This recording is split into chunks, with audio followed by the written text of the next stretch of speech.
This is Moshe coming to you from Israel in the Galilee.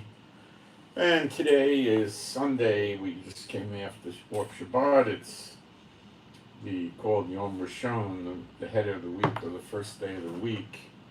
And it's standard hot. I don't know, 101, maybe 100 today. Not killer hot, just hot. So we got hot, hotter, and hottest. This is probably in between hot and hotter. Good old 90, 93 degree weather is hot. This is hotter. Hottest is usually 105 to 110. And that's hopefully not going to happen.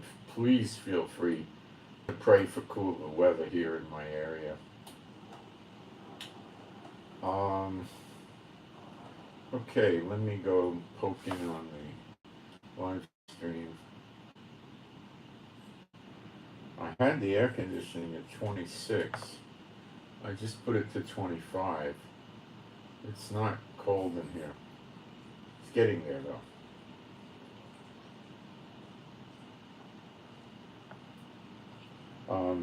The headline I wrote is a real headline. I just put it to 25. And I got to do a little housekeeping in the chat, and then we'll go from there.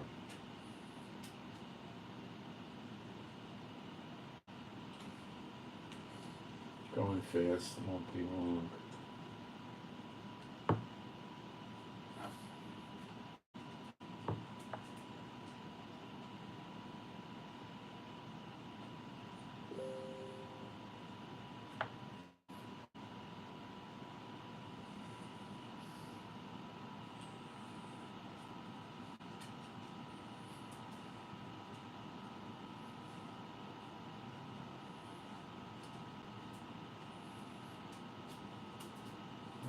Something's weird.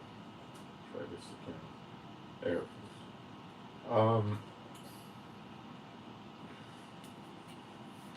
Let's see if the chat messages disappeared today. Spiritual warfare is the key on that.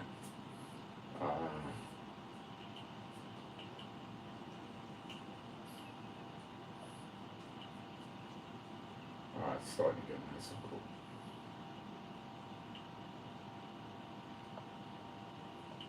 I can always turn it down to 20 and grow icicles. Put ice inside the window. And these air conditioners can get very cold. Okay, in the chat, I pinned offering information up at the top for the GoFundMe campaign, which is many years old. And I also have the information in the description box with working links to Patreon and GoFundMe, and I put my email address in the chat, highlighted in yellow. It's also at the bottom of the description box. It's Israel Giving with the number 7 at Gmail. Okay, let's do our praise. There is no God like Jehovah. There is no God like Jehovah. There is no God like Jehovah. There is no God like Jehovah. There is no God like Jehovah. There is no God like Jehovah. There is no God like Jehovah. There is no Messiah like Yeshua. There is no Messiah like Yeshua. There is no Messiah like Yeshua. There is no Messiah like Yeshua. There is no Messiah like Yeshua. There is no Messiah like Yeshua. There is no Messiah like Yeshua. Okay. So what's happening? Well, today is the day of decision regarding a major piece of judicial reform. Not the kingpin piece that gives Netanyahu to get out of jail free card. This really just gets Aryeh Deri back into position as the Minister of Health and the Minister of the Interior, which is a very bad thing. And then Netanyahu needs to move forward and ultimately pass a law that is slang called the French law, which states the prime minister is immune from any prosecution, civil or criminal, for anything done while in office. So this gives Netanyahu a get out of jail free card, and his 3 criminal cases then become moot and they get dismissed. And he stays as prime minister, but he has basic dictatorial powers. Because as the chairman of the Likud party and head of the coalition, he runs the legislative branch of this so-called democracy. And as the prime minister, he runs the executive branch, and the judicial branch no longer, I mean, it exists, but it has no power. He's going to knock their power down by 85% probably, or 95%. It's just basically going to be a token, no value or importance.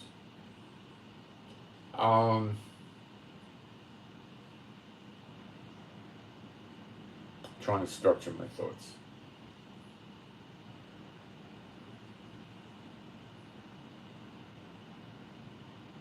So,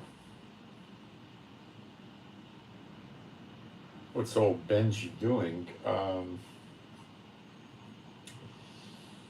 He's going to have a vote today to move him closer and closer to passing the strike down the reasonableness clause, where the Supreme Court knocks down not so much laws, but actions of the government as not being reasonable, like discriminatory things, not passing laws, taking action. It's not going to be a get out of jail free for Netanyahu, but it will allow the restoration of this, I believe, 3-time convicted criminal, Aryeh Deri, to be restored back into his old post as head of the Ministry of Interior, where he keeps getting criminally convicted for corruption. And he signed an agreement, his last case, to plead guilty, not get a jail sentence, stating he would stay out of public office. Well, a brief period later, he's back in public office, not only in one position, in 2, as the head of the health ministry and the head of the Ministry of the Interior, which controls immigration. He's ultra-Orthodox. We don't need a sleaze bucket like that in there, but Netanyahu wants him in there. Why do you think Netanyahu wants this 3-time jailbird back in office? Why?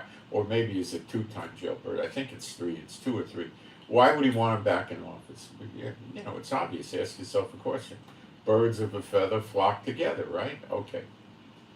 Moving along.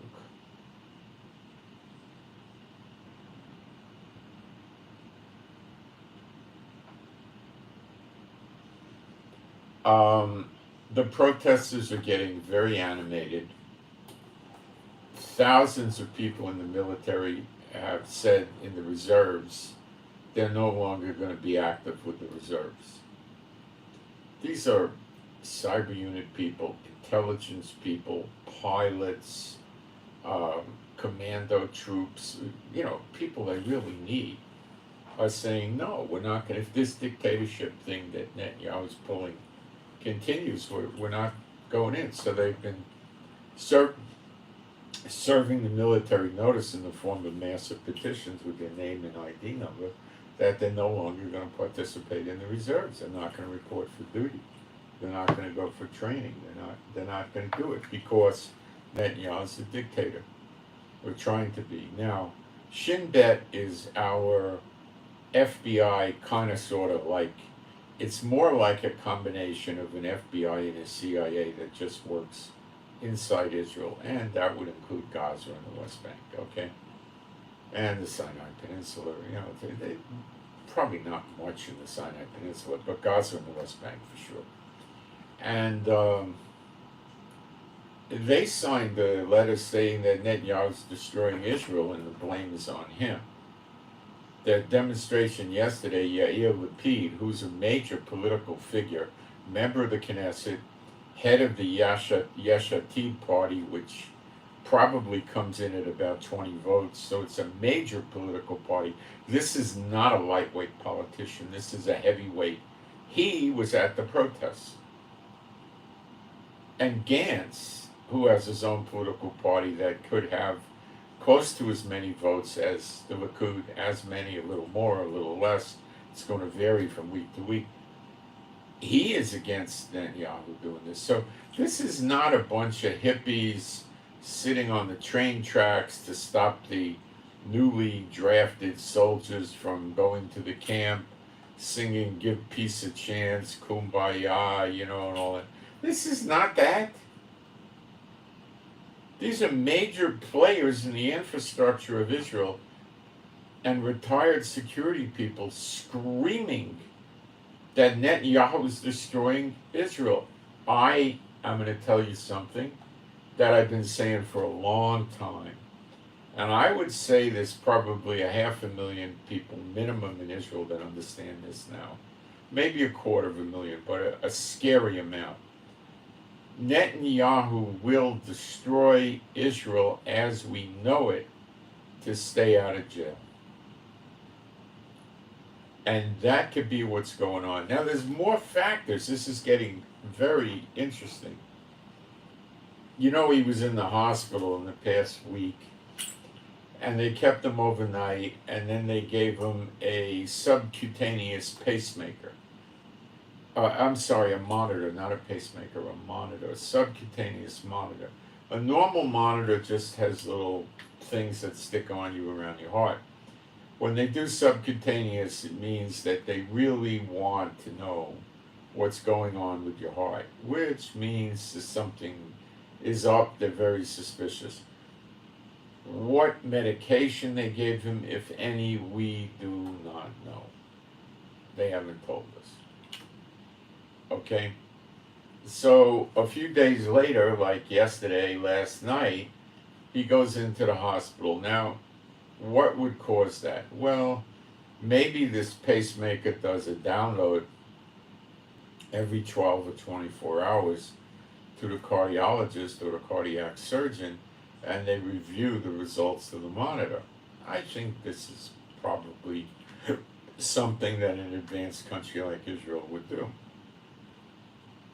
The cardiologist probably did not like what he saw, or they may just come and go to his house or his office and download it into their computer, who knows. And they didn't like what they saw, so they took him in for a quick surgery yesterday where they implanted a pacemaker. Now that's a major, well, I don't know what's a major surgery or a minor surgery. I'm not a medical person, and I don't give any medical advice, and I know very little about this. I really don't know much at all. A pacemaker would be because his heart is giving bad signals, missing beats or too many beats or arrhythmia or I don't know, something they didn't like, right? So the pacemaker has ways of stimulating the heart to get it to go back and function the way it's supposed to function, right? Okay. So they are, from what I know, rather effective, okay? Israel probably has a real state-of-the-art unit, and it's probably made in Israel, but I have no idea where it comes from. So they did a surgery on him and put it in place, which means, I don't know, it has to be, if it's a surgery, they didn't just stick it on with duct tape, It's got probes or sensors or something that are near or on the heart, I don't know. So that means they gotta, open them up, get the thing in there, make room for it, get it in there, and then get out of there, and then sew him up, and then watch him and make sure he's okay. Now, if it was regular, Tom, Dick, or Harry off the street, I don't think they'd let him out a few hours later to go work under stressful conditions in the Knesset, would have taken a vote for judicial reform, which is a massive high-stress situation. But because he's Netanyahu, they can't easily control him. So he's going to be in the Knesset today, which could be this morning or this afternoon. So I don't know. I mean, Netanyahu's an important guy. They could have a cardiologist and an assistant with heart monitor and defibrillator and other equipment sitting there in the Knesset in the back row, or sitting outside in an ambulance, more likely. And if anything happens to Netanyahu, they'll immediately drag him out to the ambulance, which is going to be set up to treat him. They'll have all the drugs ready. They'll have defibrillators, other equipment right there in the ambulance. So maybe in 45 or 60, 70, 80 seconds, he could be in the ambulance. That's one theory that they could do, right? And that would not escape. I mean, people wouldn't focus on it very much.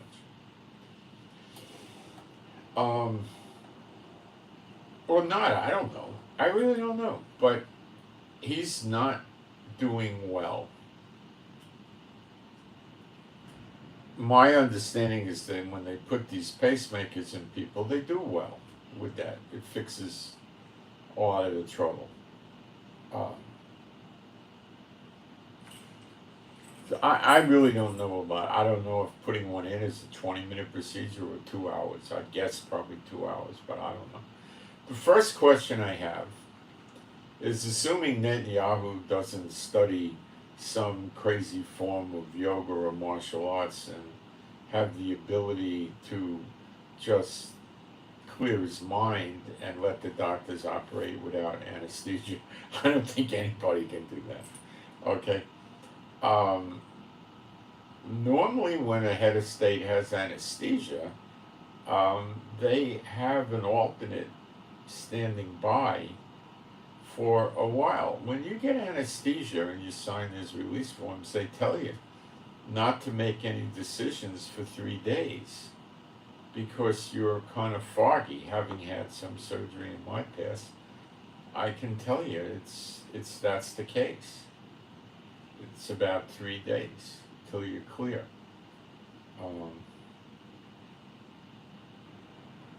I remember once I had surgery and I woke up in the morning and I didn't know if I had the surgery yet. I was in the house.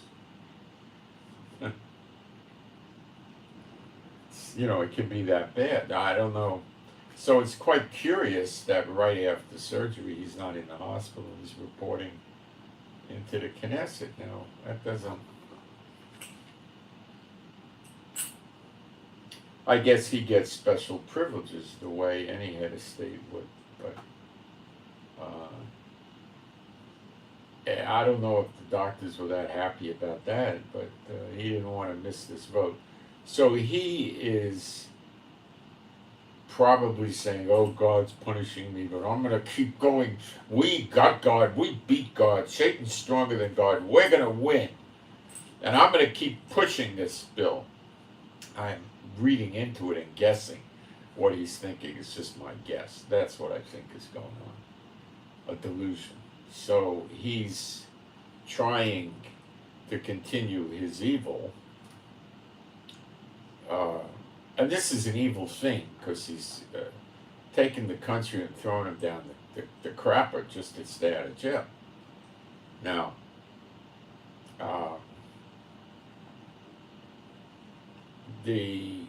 here's the kicker. There's a big union in Israel called Histadrut. It has government workers, bank workers, transportation, airport workers, bus workers, 832,000 members. Israel has about 6.6 million Jews. Now, listen to me. How many working adults is that? It's not 3 million. It's not 2 million. It's probably more than 1 million. Beyond, when you consider young people and retired people and disabled people and all that, what you come up with is 832,000 workers is huge. One of the big mall owners is shutting the malls. Histadrut will bring the country to a standstill. They said that Shmuckenyahu, if you don't mind me calling that thing Shmuckenyahu, has until 4 o'clock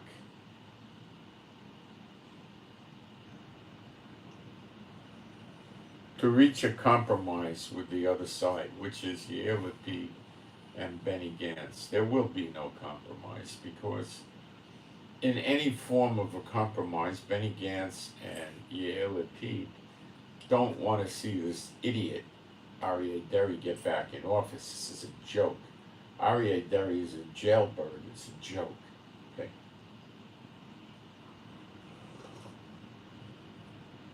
Even Biden turned on Netanyahu. I mean, this is of biblical epic proportions. This idiot. This Netanyahu is not the dumbest person in the world. He's not the dullest pencil in the box, but don't think he's the sharpest pencil in the box. If he was, he wouldn't be in this mess. Okay? 73 years old, facing 16 years in jail. Eyewitness, testimony at the trial, documents, it's messed up. Now, what I'm saying a lot of Israelis understand is that this Shmuckenyahu will destroy Israel because then he doesn't have to face jail. And there's a lot of people in Israel that understand this. The Shin Bet people that are writing, the retired ones writing the letter, and the military intelligence people, they understand how the government operates. They understand the security services. They are or they were. The security services, they know how they operate completely. And they totally know that within the ranks of the protesters are people that are in the reserves of these security services and very hush-hush commando military units and stuff. And they understand exactly the vulnerabilities of the government and how to bring the government down. They know exactly, precisely, just as well as the existing security services do, and they will take the government down. What is their thinking? Their thinking is if they don't, Netanyahu's going to get entrenched. Ben-Gvir is going to have his 3,000-man militia, which will do anything Ben-Gvir tells them. And Ben-Gvir will go around arresting the Supreme Court, the Attorney General for treason, sedition, civil rebellion, anything.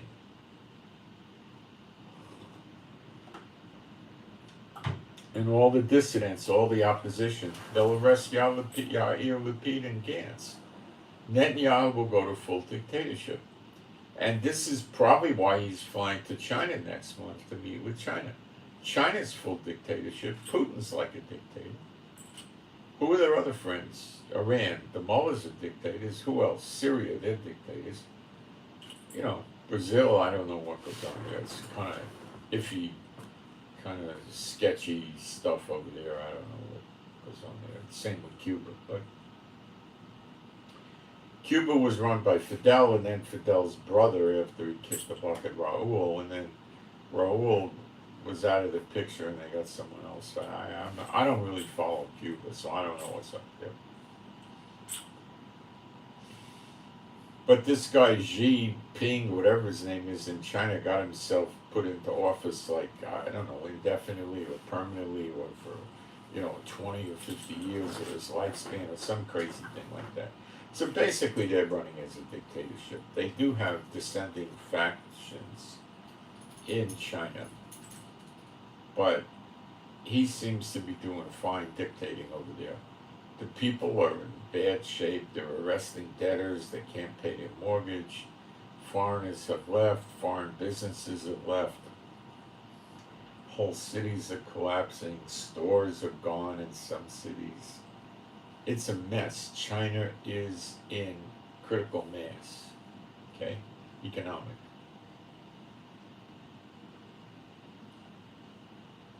So Netanyahu's looking for friends. So he figures, if I'm going to be a dictator, let me go to China and Russia. They won't protest. They won't mind. And they're right. He's right. So he's going to visit China in August, probably in time before the BRICS meeting. And now I understand there's 50 applicants to BRICS, in addition to Brazil, Russia, India, China, and South Africa. So that would make it 55 if they took them all in, which they may very well take them all in. And I guess they'll use the BRICS Development Bank, which has been around since 2014. Now, what's going to happen as a result of this is as follows. Okay? These countries are no longer going to be very heavily dependent on the SWIFT system. They'll be conducting trade using the BRICS wire transfer system, which Putin's got either all set up or will shortly have it set up. So they don't need the SWIFT, so they don't have to play by America's rules. So what you're going to see is some countries are going to open up bank secrecy again. Because it was for America that this was all shut down. Okay? So they'll open up numbered accounts, which means the bank per se doesn't even know who you are. And that's going to break all the rules. So what's America going to do? They're not in charge of these other countries. They can punish them by cutting them off from the SWIFT system. Okay?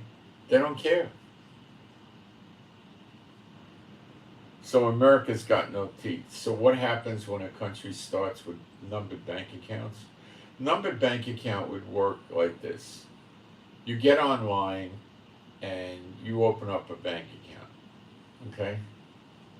And it says name, they'll write optional. Address, optional. Okay? You could probably hire an attorney in the country you're opening the bank account in to be your contact representative, not giving them signatory power or anything, right? And then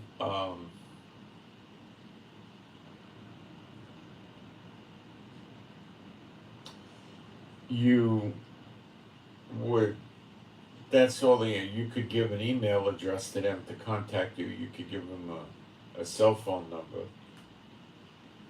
You could probably even tell them who you are, but most people wouldn't. And you could give them a cell phone number and you can give them an email address. Okay.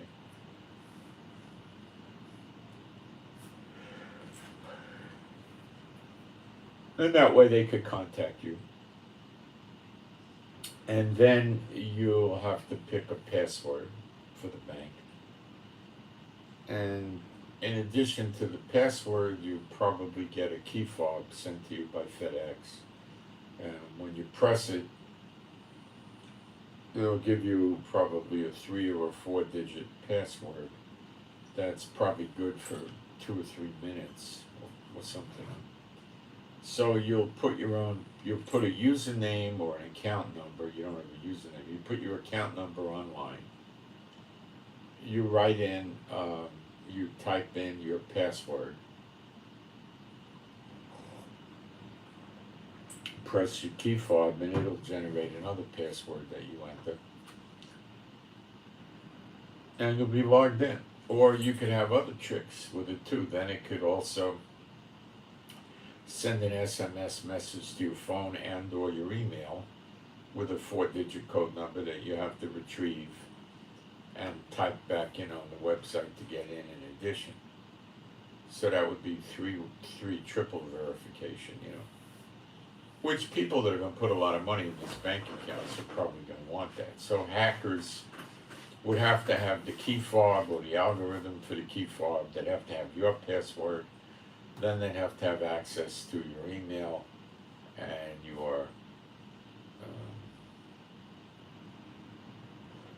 phone, and that's pretty far-fetched. And then every time there was a transaction or someone signed into the account, you would get an email message and a SMS message. I'm just giving you, for instance, how they could do it. So now you have a numbered account. Do you need any ID for this bank account? Absolutely not. What does that let you do? Well, it'll let you send and receive wire transfers and write checks all over the internet, all over in any of these 55 countries that are in BRICS.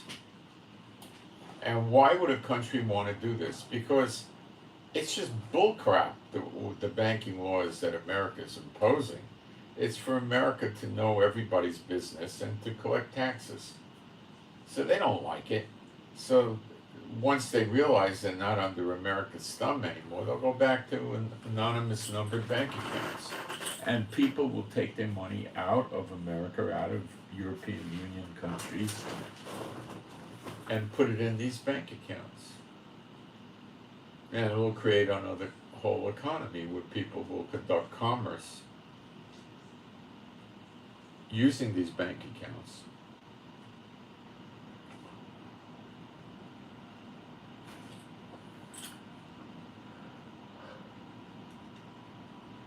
Without having to answer to any country with taxes or any other filings.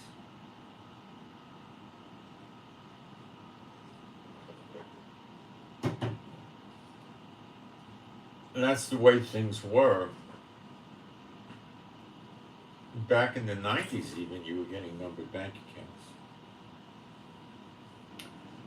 And what will that let them do? Well,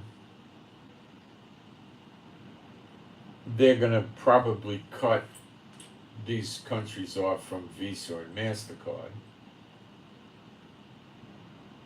which won't be hard for them to do. American Express probably also.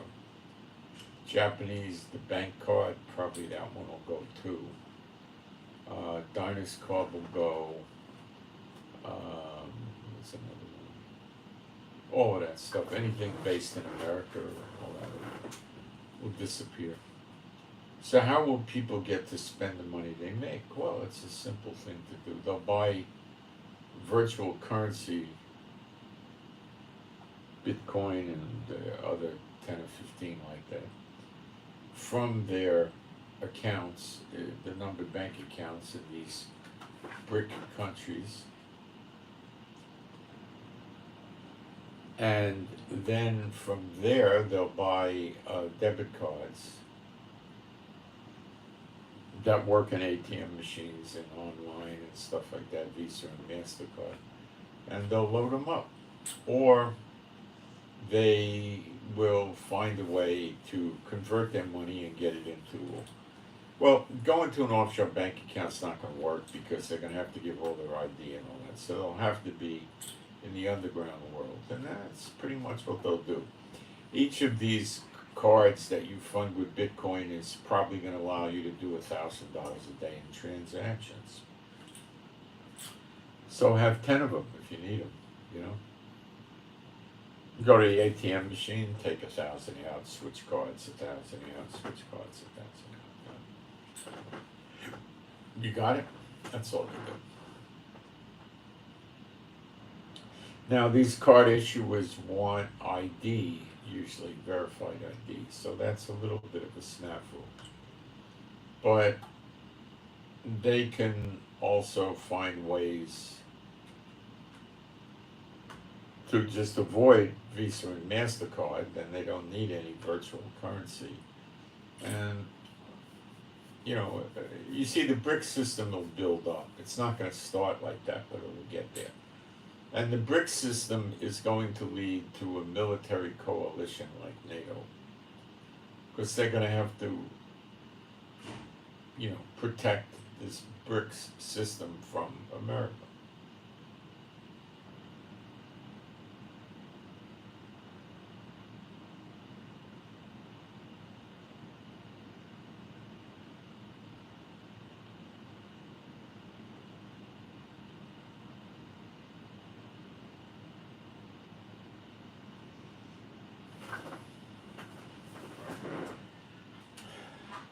This is going to absolutely freak out America. This is the war drum of war drums. It's not an immediate financial death to America or devaluing the dollar, but it's a long-term death to America. I mean, you're talking 55 countries in BRICS, for crying out loud.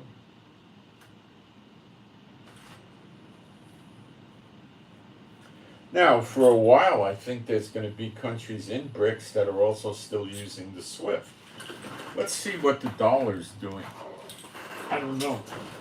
It's probably not down yet, but when they kick this thing off in August, it's gonna take some hits. Now,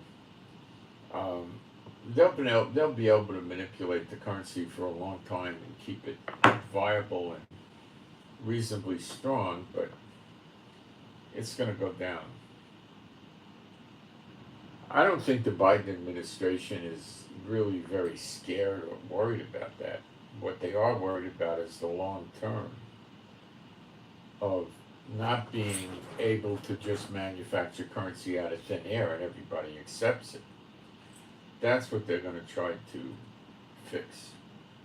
Israeli shekel is like a dollar buys 3.63 shekels. It's pretty close to where it's been for a long time. Let's look at euro. A dollar buys $1.11 euros. Actually, the dollar looks like it gained a little bit there against the euro. See, it's very difficult.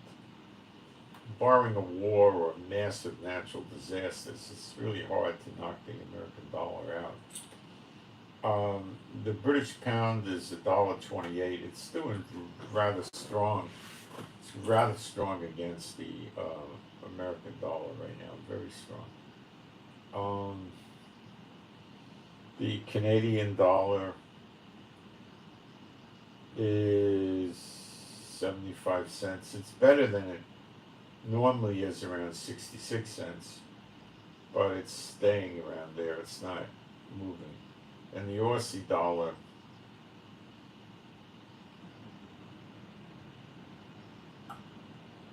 $0.67. It's about where it usually is, 65, 66 cents. So I'm not seeing any spectacular drops in the American dollar. I'm not seeing anything even approaching a major drop. You know, it's staying strong. But this BRICS thing, America cannot ignore this BRICS thing. Because it's a lot more than just breaking sanctions. That's how it starts.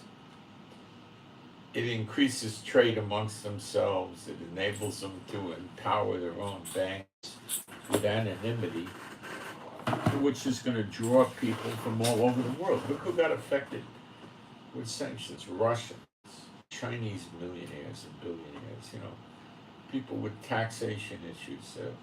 They'll get hundreds of billions of dollars in their anonymous banking system quickly. Even people that have paid the taxes on the money and fully disclosed it are going to put it there because they're going to have it immune from litigation, seizure by governments from sanctions or whatever. You know, they're all going to do.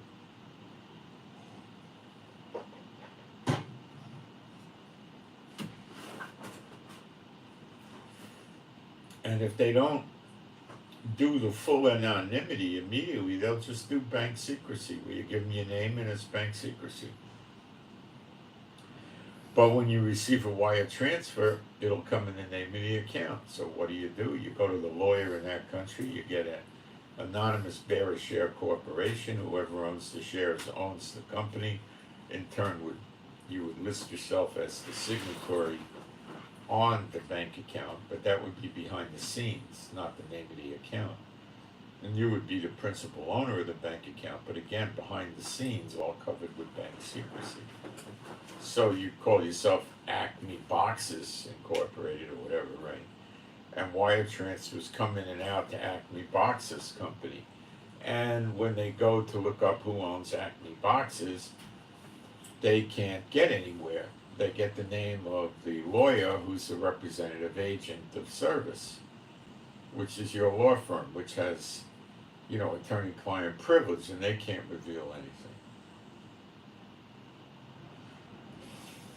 So, starting with Barack Obama and, ending, you know, before Trump got in, Trump didn't go after the bank secrecy, he left it alone. He didn't reverse it, but he didn't enhance it. So it just ended. Obama did it in his 8 years. He did a severe job on it.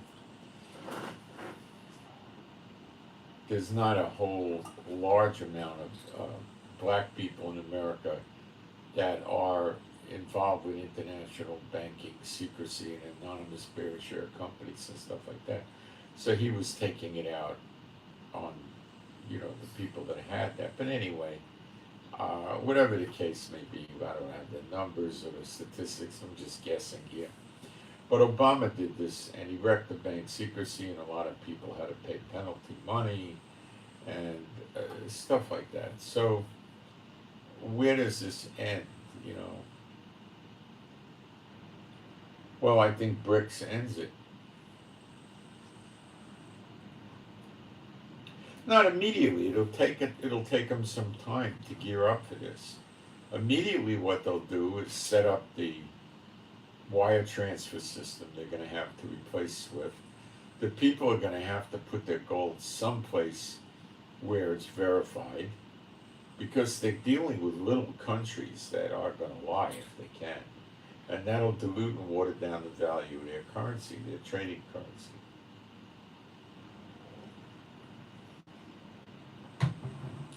So they're going to have to put the money in the gold in that bank. Now I understand now that the trading currency is going to be just gold, but working with the development bank, you can post other assets like silver or maybe copper or magnesium and other things which they are, I don't know. But for this new trading currency, it's strictly gold. And I think the value or the price of gold is going to go up, which we can easily check right now. Just look for spot gold price. Kitco is usually the one I like to use.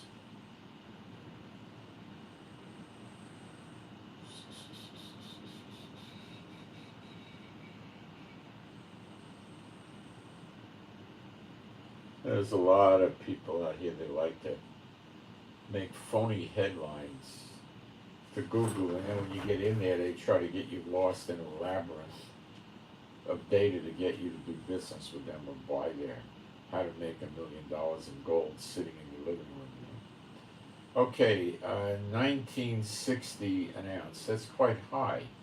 So gold is about ready to break through a threshold that it has briefly broken through before, and that's the $2,000 an ounce threshold. Now, I would say that the high was 1972, the low was 1955 today. I would say that major countries, America, maybe UK and others, are sitting there fighting to keep this price of gold down.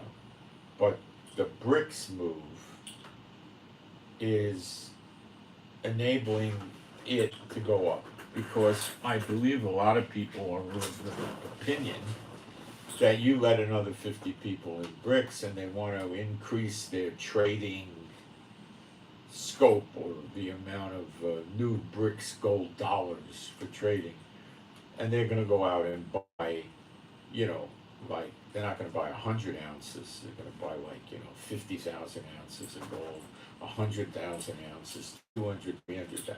They're going to buy massive amounts of gold. They deal in metric tons of gold. So they're going to buy large amounts of gold, and that's going to give it a strong demand. And people, the way the market works, this is a commodity gold, the people will, let's say it's trading at 1660, well, there's demand. Then they put an ask price in at 1661, boom, it's gone. Then the next one tries 1663, boom, it's gone. 1665, it's gone. And that's how the prices keep going up, okay? And when it doesn't sell, they try 1665, it doesn't sell, they try 1663, it sells. If it doesn't sell, they may go down to 1650 till it gets a buyer. Okay? It's very high. This is very, very high. Gold would normally be 16, 1700.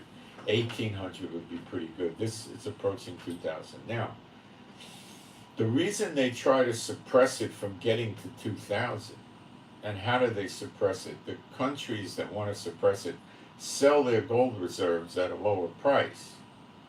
So it's, the others are running around asking 1661. They put a large amount of gold out for 1660. And then it starts reversing the prices and bringing it down. But they're not doing good. Because if they were doing good, gold would be probably like 1896 or something like that. 1960, hitting 1972. One good rally, it hits 2000. What happens at 2000 is it's a psychological turning point. Okay? People put buy orders in. All right? And people sit there and watch these ticker tapes and reports on this stuff all day long. They really do. They get up in the morning and they put on the TV shows, the internet shows, their own software, and they watch the prices move. And they know that when this thing hits $2,001 or 2,000, it's going to trigger what's called buy orders. People put an order in with their broker, and it says, okay, if gold hits 2,000, buy me 5,000 ounces, right? These are wealthy people, okay? Now, when you want to buy 5,000 ounces, you don't have to give up all the money. You could probably come up with, I don't know, the 10, 20%, 30%, depending what they have for margins. I don't know what it is today. But the worst would be 50%. And I would guess. So you can control many. Now you can buy options where you could control 1 million ounces of gold for maybe you just got to spend $30,000-$40,000 on that. So you could, if gold goes up $2, you made $2 million. You just execute your option or sell it or whatever. It's easy to do it. So controlling, it may cost you $50,000 or something for the option, and you could lose. Or, I don't know the exact price of the options. I haven't played in this world since around late 80s, so it's been a long time with me. Okay. I have prayed to ask the Lord to let me go back into it. I don't know if He'll do it or not. But it's a good way to make a lot of money just sitting at home, which is pretty much what I got to do. I don't drive anymore. My vision's not that great. I go to the bathroom, 175 times a day. I'm just kidding, but I don't have a lot of stamina. But recently, as of about 2 hours ago, my wife got these energy patches I'm trying on. I have them on now. And boy, they seem to work. But I'm not sure how much they work because I woke up this morning, I felt real good. Even though I got up during the night about 3 or 4 times, I kept getting back to sleep. I feel pretty good. But this thing really seems to be working. So anyway,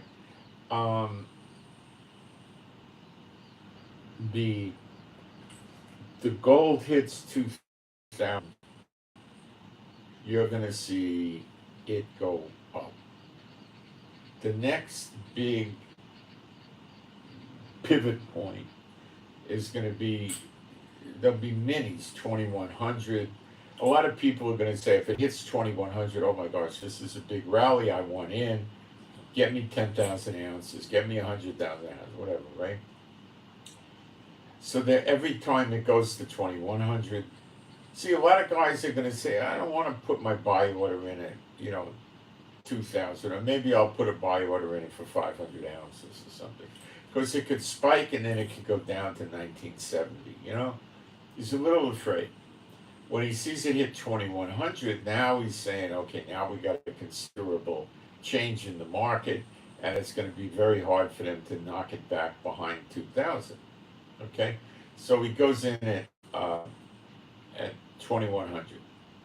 Okay, thinking it's going to climb, and people will play that game to a lesser extent at 22, 23, 24. But when you get to 2500, there'll be massive buy orders there, because people are going to be thinking this could go to $5,000 or $10,000 an ounce, and I'm one of those people that think that. So they could go in at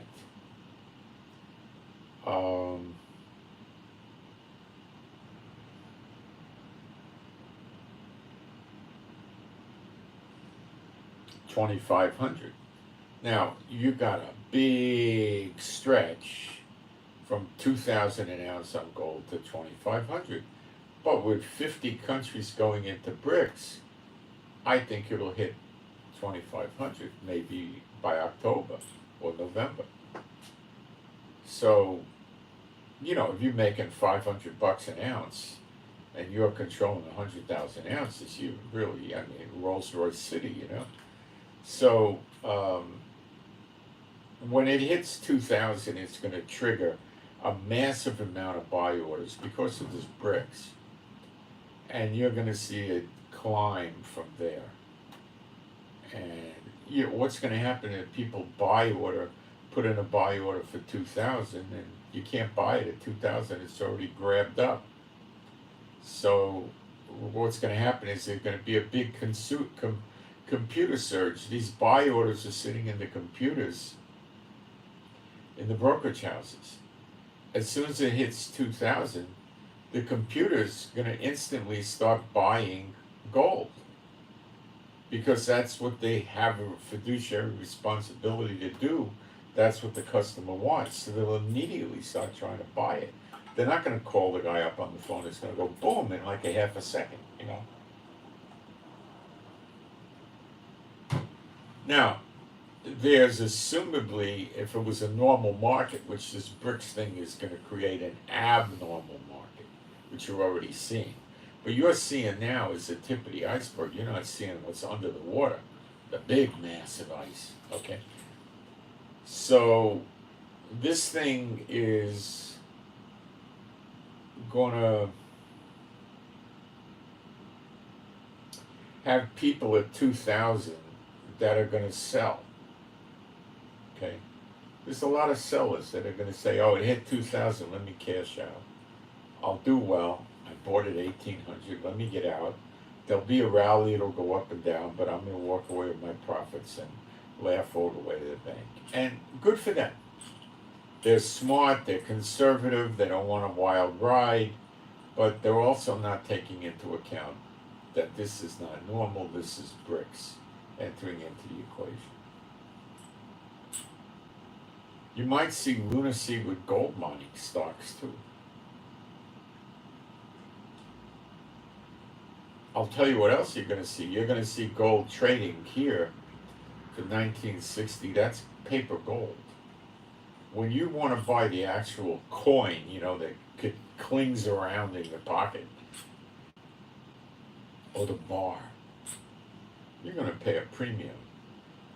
I would say today, as a guess, you're probably going to have to spend $50 over spot to get an actual 1 ounce gold coin. That's what I would say.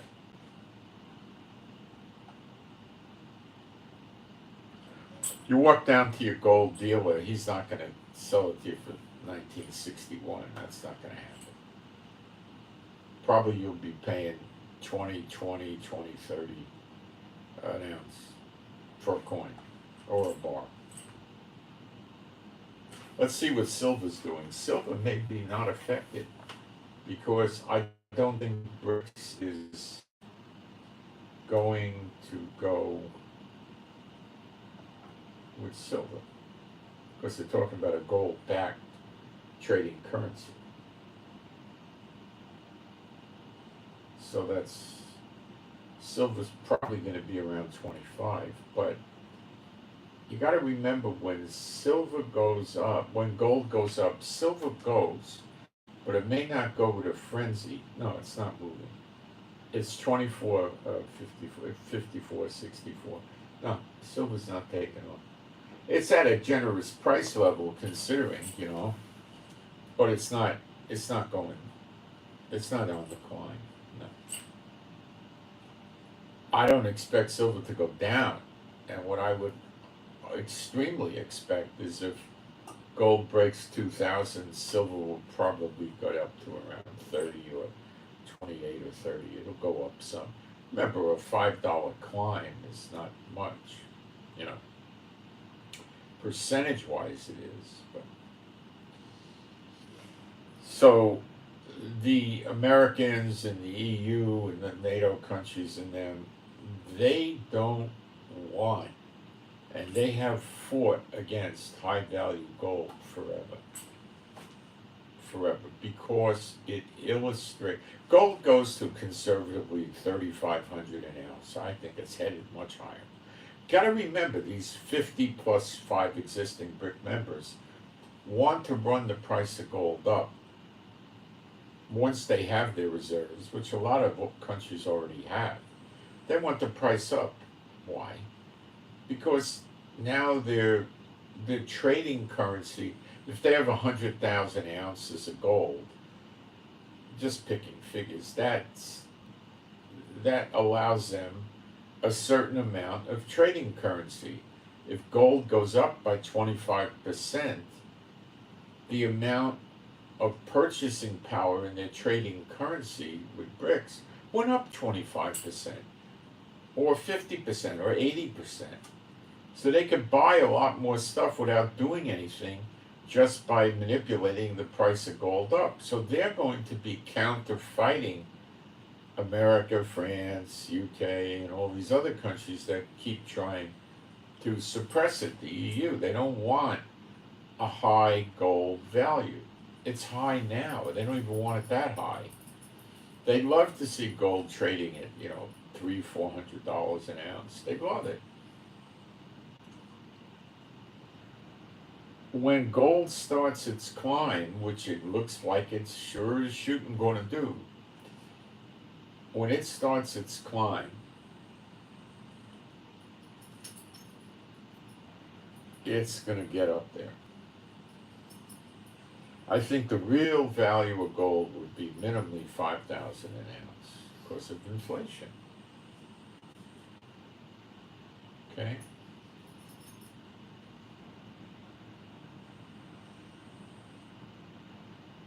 $3,000 would still be undervalued again. Because when you say it's worth $3,000 an ounce, you're saying it's worth an ounce of hard gold, pure 99% gold, is valued at 3,000 fiat money paper-backed currency units. Gold's worth a lot more than that. So I wouldn't be shocked at 8,000 or 10,000 an ounce. I wouldn't. So these ounces are going to be in short supply. People aren't going to be selling them. They're going to be waiting for them to go up, and up, which is, the BRICS countries might like that because the value of gold is just going to go up like a rocket ship. And that basically they get money out of thin air. The United States was not looking to get gold high because they didn't want people relying on gold. They didn't ever want to see a gold-backed currency, trading or otherwise. Now they got it. Now they got to deal with it. How are they going to deal with it? Well, they'll deal with it however they deal with it. If they could fight it politically and economically, they will. If they can't, they could resort to other measures. They're not going to take a back seat. America can't make it, okay? America wants to give, America's giving what? $2-3 billion in a good month to Ukraine? Handouts of equipment or money. Now, how could they do that unless they had the world dominant currency that they could just manufacture with the printing presses?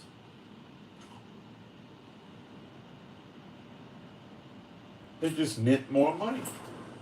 And digital, as computer entries, they don't even have to print it.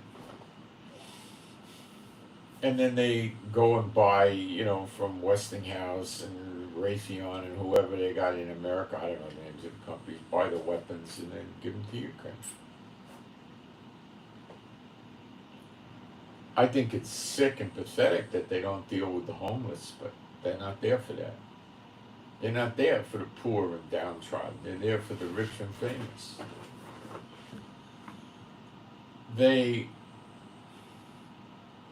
Biden is saying now he doesn't want the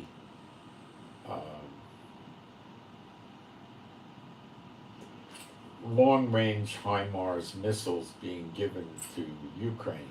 Why? They shot up a village with these things inside Russia, not in the Ukraine occupied, not where Russia's occupying Ukraine, in Russia. So why did Biden cut it off? Because he doesn't want Ukraine doing it over and over again, because he doesn't really want to provoke a war with Russia. He's very happy bleeding Russia out. Enough blood goes out, they die. Right now he's bleeding Russia out at a slow, steady pace. And the Americans are quite happy with that because it's working. And they don't want to blow it up. They'd rather just destroy Russia quietly. Because they don't have any troop losses or casualties. They don't lose equipment. They don't have attacks on the homeland. They don't have their merchant marine vessels attacked. They don't have tourists and American business interests around the world attacked and all that stuff. They don't have to suffer. So they're very happy to continue it. That's why they did that. Now, back to Israel.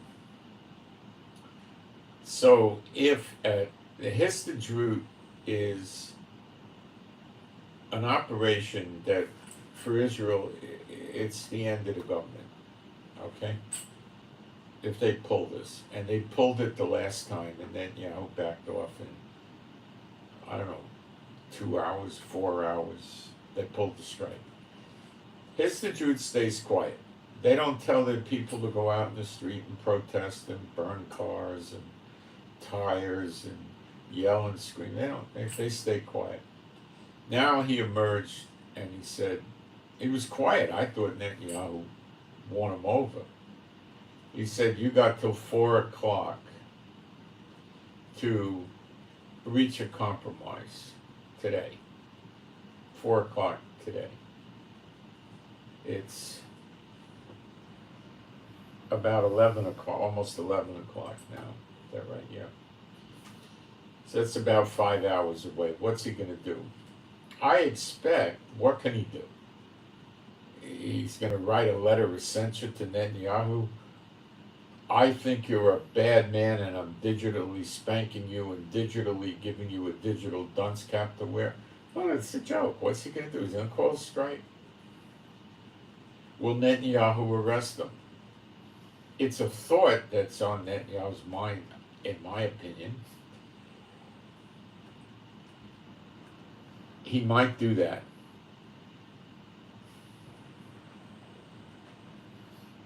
He might not. He might be afraid to. There's a point where Netanyahu has to be afraid that people are just going to drag him out of office. And I don't know what they'll do to him, but that's a point you got to worry about. There also is a possibility of a coup in Israel. Do I think this is a high probability? No. Is it a possibility? Yeah.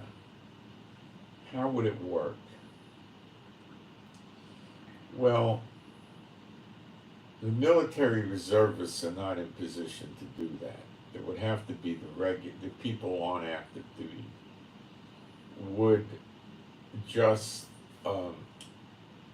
come with force, tell the police to stand down, or the tanks are going to take them out, and shut the Knesset, tell them to all go home.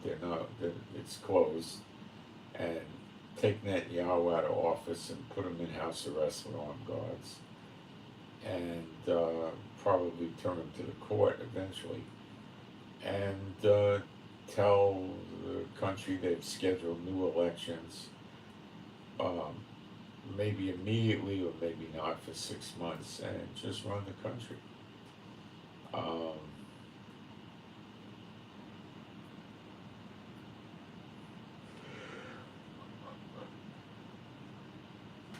Do I think this is going to happen? It could out of desperation, but I'm not expecting it. Let me put it to you that way. I don't expect it.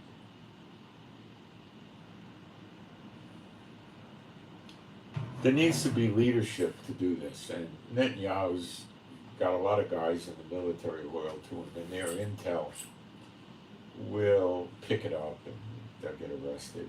I don't think so. Okay. Will the police do a coup? No, that's not going to happen. Is it possible that Shin Bet tells Netanyahu, we're walking out on you? Those are his Secret Service. Shin Bet does more than that, but they also do Secret Service work, bodyguard.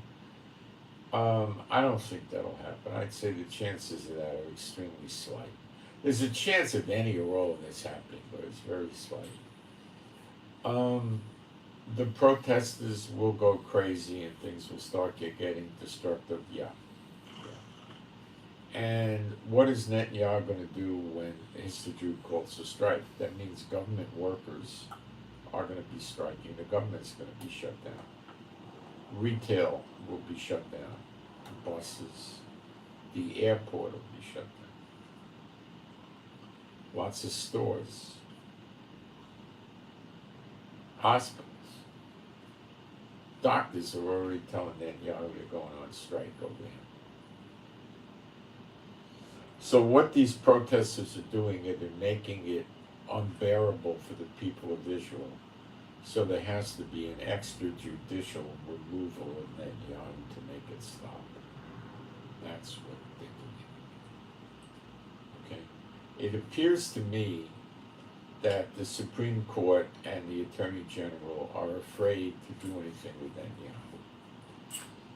If there was a petition filed, the Attorney General said it's a waste of time to file it, but I'll file it. And it was asking for the removal of Netanyahu because he's got 3 criminal cases and he's influencing the courts to better his position legally. And it's all true.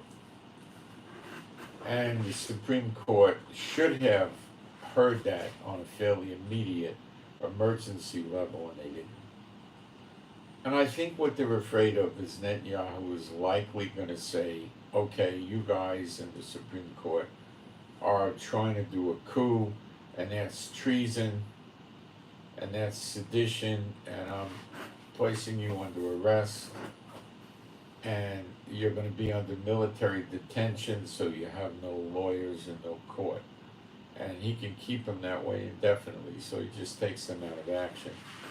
And could eventually execute them or just turn them loose and lock them out of the court buildings, and, tell them they no longer hold office, and, stuff like that. So I think they're afraid of that, which is a bad thing when they're afraid, but I don't understand why they're not doing anything other than they're afraid of him.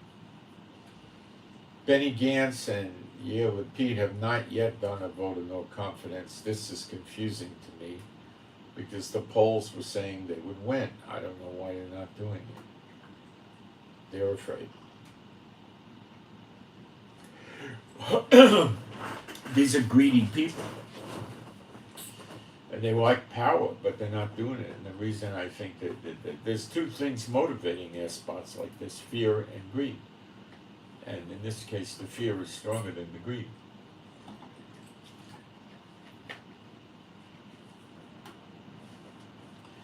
Netanyahu may no longer have the privilege of his consiglieres, if you know what I'm talking about, his counselors. But he knows from his past experience tricks of the trade, and he's executing them in the flesh. And he's darn scared too, as evidenced by his heart problems. So he's afraid to back off, because if he keeps backing off, they're going to keep putting pressure on him. He's never going to get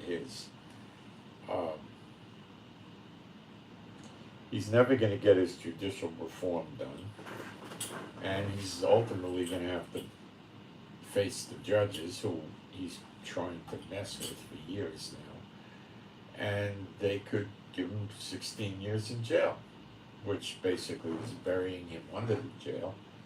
I think normally they would wind up with 2 or 3 years, something like that. He'd get out in about 2 and a half, I guess. But because he's such an irritant to the courts and to democracy and everything else, they may, stick him away for 10 years or something. Just hope he dies in jail, or when he gets out he's so old he can't be a threat or something, which could mean 16 years in jail. Then they might let him out after 7 or 8 years. He's 80 years old, and it'd be highly unlikely he's going to make a comeback at that age. With this new heart problem, he could try to make a deal with the AG, but they're saying they're not going to let him get away with anything short of pleading guilty, because they want to keep him out of public office.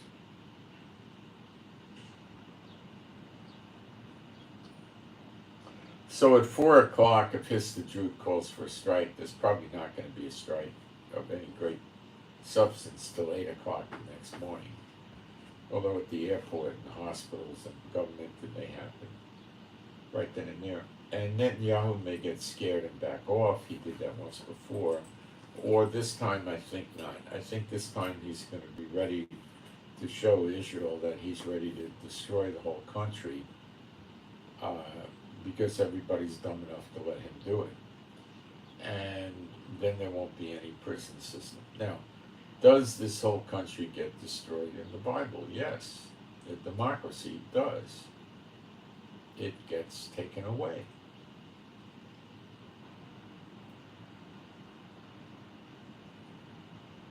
Can I read it to you? Sure. Let me look at the chat for a minute, and then we'll get into it.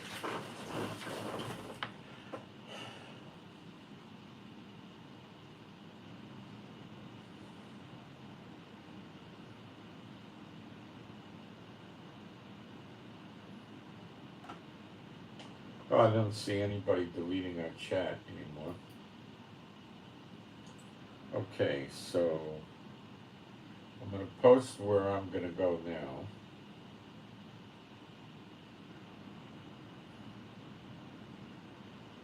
On the chat.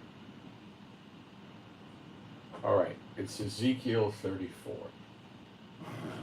Is this a passage that's ever taught by the church world? Never, that I know of.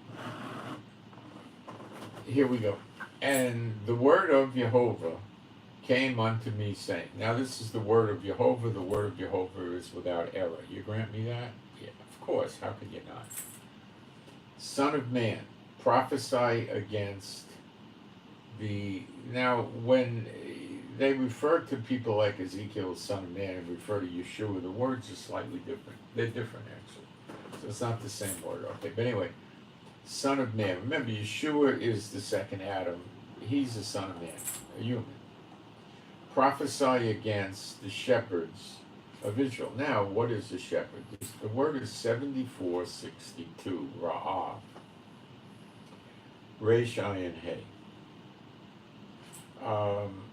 Let's see what Strong's usually has concise meanings.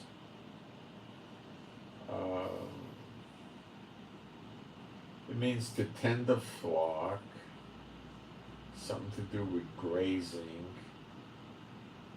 generally to rule, R-U-L-E, rule, by extension to associate with, break, companions. So the shepherd is in charge of keeping the flock fed, healthy, and safe.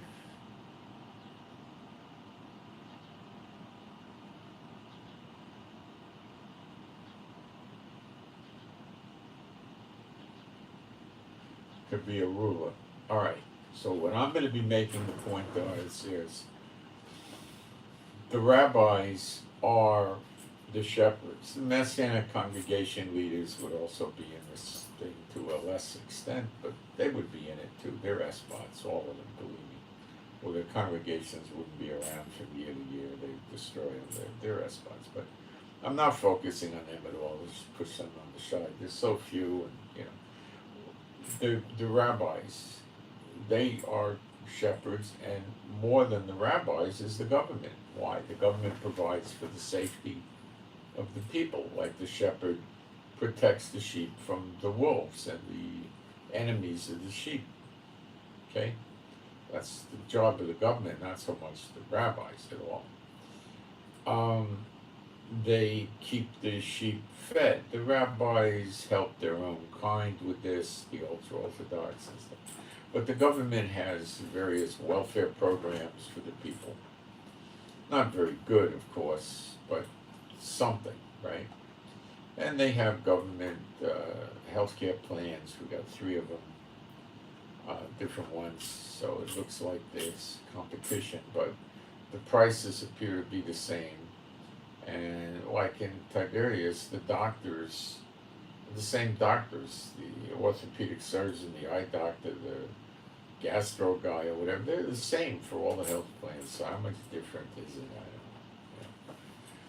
I don't know. They use the same hospitals, the same labs, but it's different, okay? Whatever, right? Okay. I got to pay for it because that's the law, but because I'm retired, it costs the 2 of us, my wife and I, $350 a year. And there's no deductible when you go to the hospital, and there's no deductible when you go to family practice doctors. There's a deductible with specialists that comes to about $10 every 3 months. That's it. And the prescriptions are usually, you get a copay, usually of about 15%. There are some that the copay could be quite high on, but that's normally what it is. Now there's a gold and a platinum level, and I don't buy that. It has some provisions for optometry and some provisions for dentists or something. I don't pay. I don't use it. I don't pay extra. I pay what I have to pay. And do we use it? No, we don't use it. It's not a very good thing. In my opinion, the healthcare system here is not good. Okay. Moving along. Now we got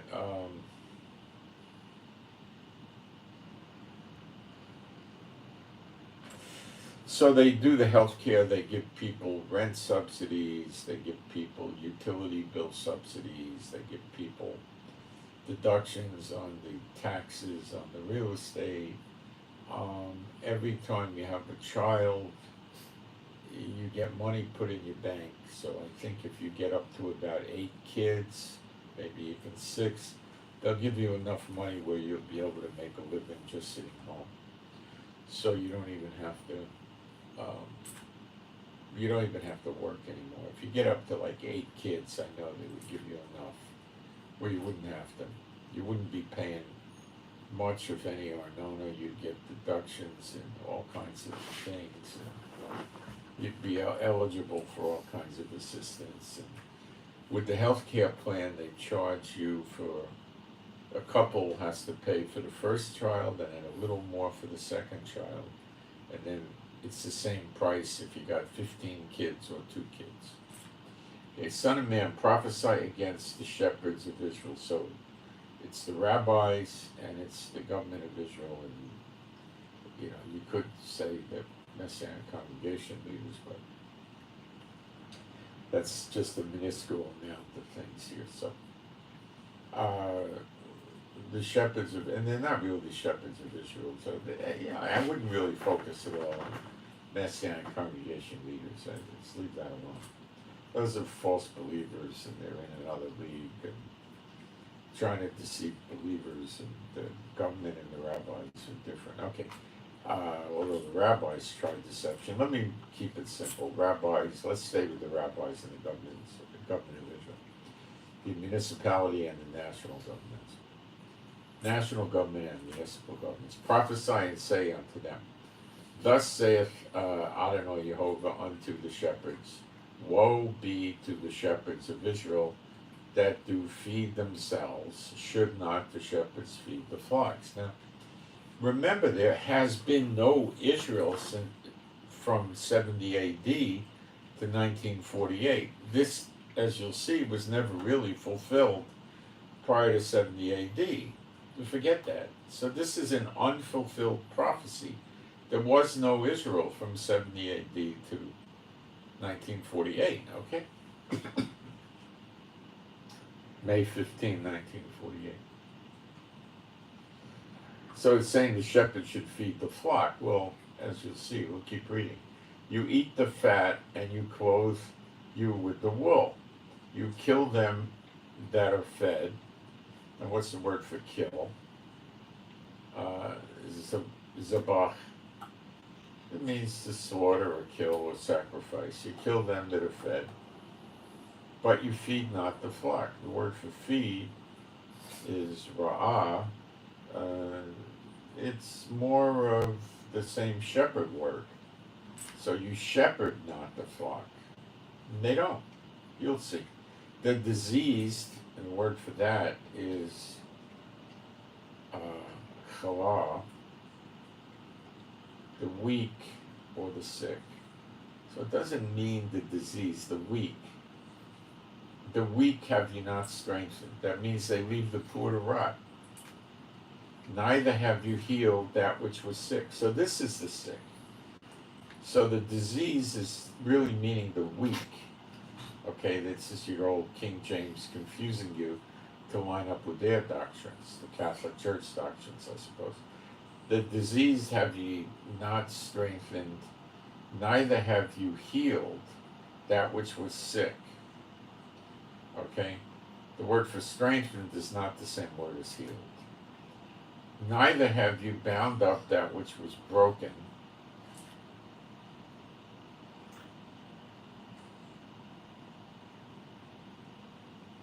Let's check the meanings on this.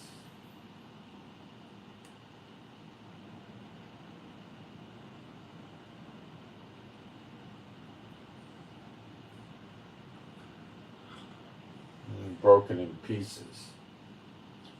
Not have you healed that was sick, or have you bound up that which was broken in pieces. Bound up is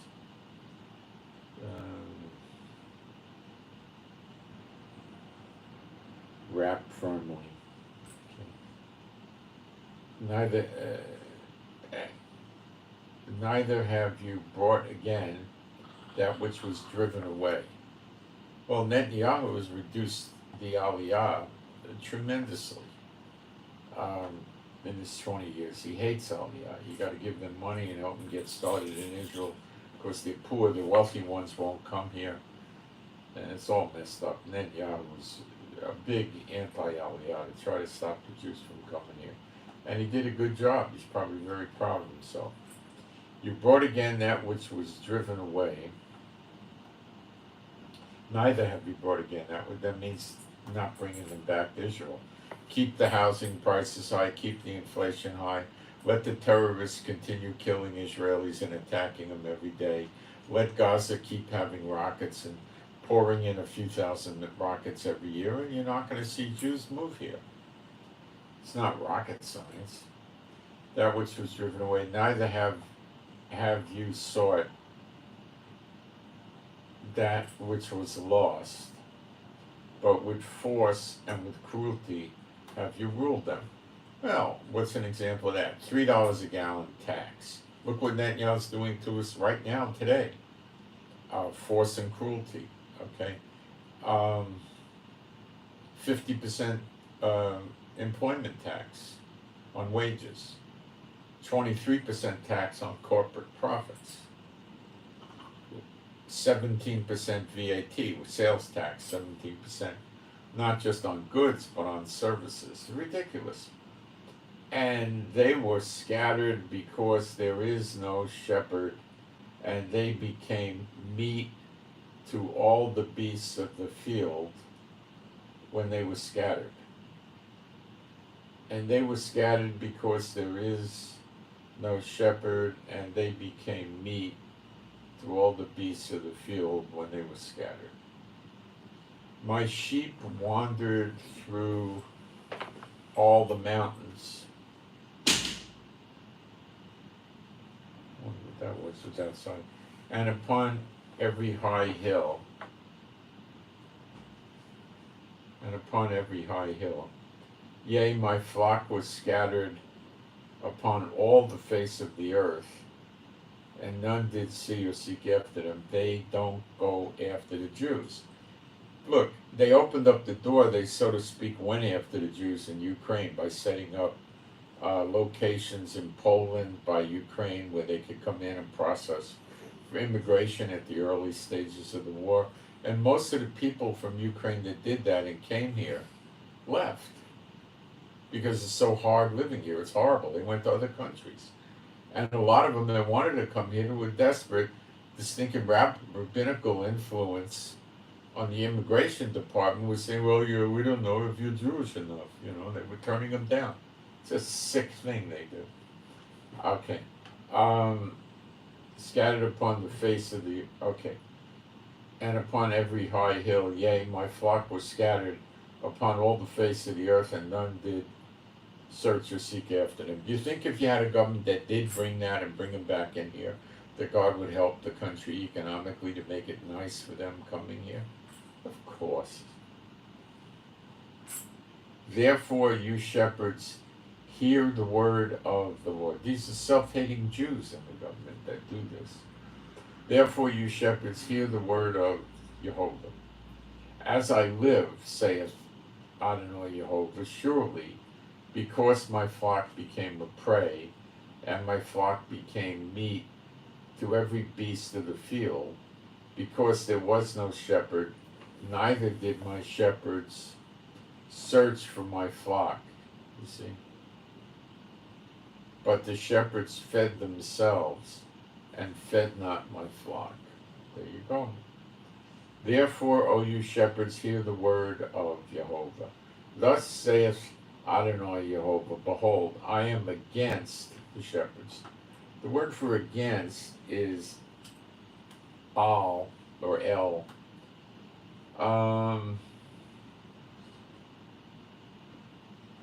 It doesn't really mean again. It could mean against. Let's see. It's to or towards or something.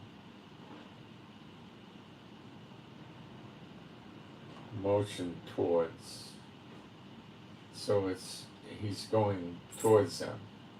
Behold, I am against the shepherds. Yeah, you could say against. Going at them, you could say too. And I will require my flock at their hand. Require, 1875. Let's see how they butchered this up.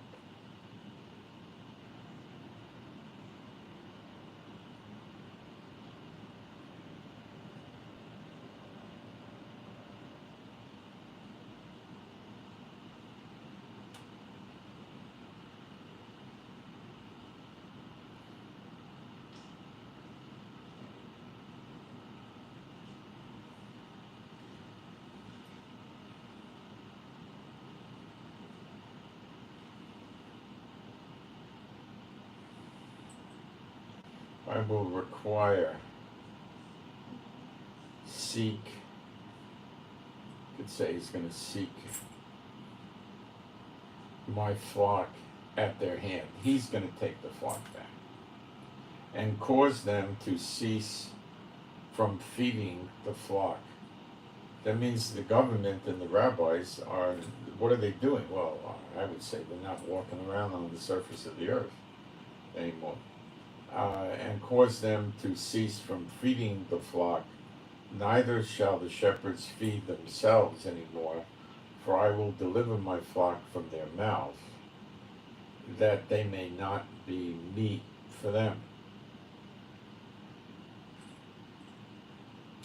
For thus saith Adonai Jehovah, behold, I, even I, will both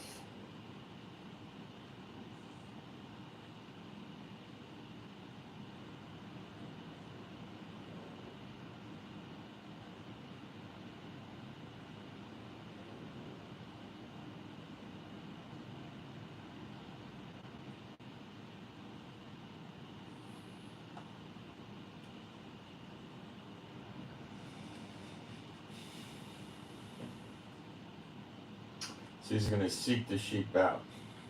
Then that's your second Exodus.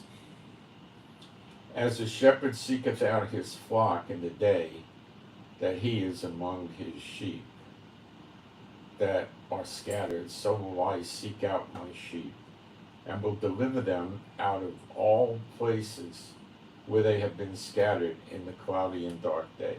That's your second Exodus. And I will bring them out from the people, and that word is Am, and it means the people, and gather them from the countries, and will bring them to their own land, that's Israel, and feed them upon the mountains of Israel, by the rivers, and in all the inhabited places of the country. I will feed them in a good pasture, and upon the high mountains of Israel shall their fold be. Now, when you're on the high mountains of Israel, you're going to have a pretty temperate or moderate temperature in the heat in the summer months, but in the winter months it could go against you. But anyway, I'm dwelling on the weather. Mountains of Israel shall their fold be, there shall they lie in a good fold. And in a good fold is a nice safe place for the sheep to be. And in a fat pasture, that means there's going to be plenty to eat, shall they feed upon the mountains of Israel. I will feed my flock, and I will cause them to lie down, saith Adonai Jehovah.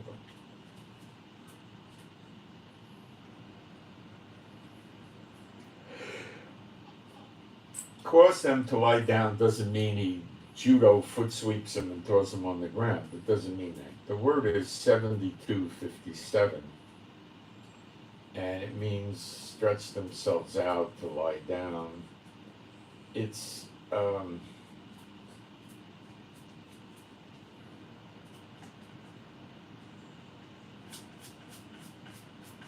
it means you're relaxed, you're calm, there's no enemies, you're comfortable, you lay down. Maybe you lay down under a tree and you eat yourself a peach or a mango or something like that, you know. Not necessarily having to eat, but it's a peaceful lay down, a restful, safe, enjoyable lay down. I will seek that which was lost tribes, and bring again that which was driven away, and will bind up that which was broken, and will strengthen that which was sick. Strengthen, 2388.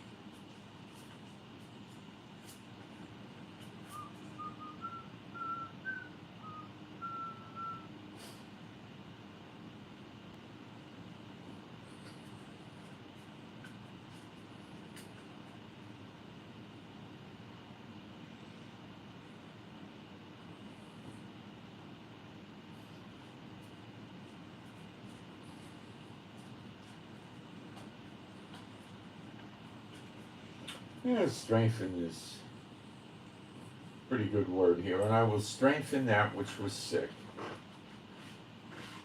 And the word for sick can be the weak, the poor, the weak, okay? But I will destroy the fat That's the rabbis and the government, and the strong, and the Messianic leaders probably too. And the strong, I will feed them with judgment. He's going to judge them for what they did. And as for you, O my flock, thus saith Adonai Jehovah, behold, I judge between cattle and cattle, between rams and the he-goats. These are your millionaires and your billionaires getting it, because how do they make their money? They're espots, you know. Seemeth it a small thing unto you to have eaten up the good pasture, but you must tread down with your feet the residual of your pastures, and to have drunk of the deep water, but you must foul the residue with your feet. In other words, they look down on with scorn on the regular non-espot people that don't have a lot of money, and they feed them they eat the crap and the dregs and the junk. As for my flock, they eat that which you have trodden with your feet, and they drink that which you have fouled with your feet. That's how the espots are. Therefore, thus saith Adonai Jehovah unto them, behold, I, even I, will judge between the fat cattle and between the lean cattle, because you have thrust with side and with shoulder, and pushed all the diseased with your horns, till you have scattered them abroad. They make it impossible to make money here, they make it impossible to afford to make a living here and stuff like that. Therefore will I save my flock, and they shall no more be a prey, and I will judge between cattle and cattle, the rich fat espots and the regular people, and I will set up one shepherd over them, and he shall feed them, even my servant David. Now this is not literally David, it's the anointed prince in the next temple, one of the two witnesses, coming from the line of David. He shall feed them, and he shall be their shepherd. And I, Jehovah, will be their God. How about that? Their Elohim. And my servant David, a prince among them. He's called the anointed prince in Ezekiel 45. And why don't I just show you that? Because some people don't really understand and know what's going on. Ezekiel 45 depicts the next temple, where God is explaining how we're going to be living. One of the things he says, the shekel shall be 20 gerahs, 20 shekels, 5 and 20 shekels, 15 shekels shall be your manna. The ephah and the baths shall be of one measure. Yeah, he's explaining our weights of measure and our money to us. It's gold and silver is what the money supply is going to be.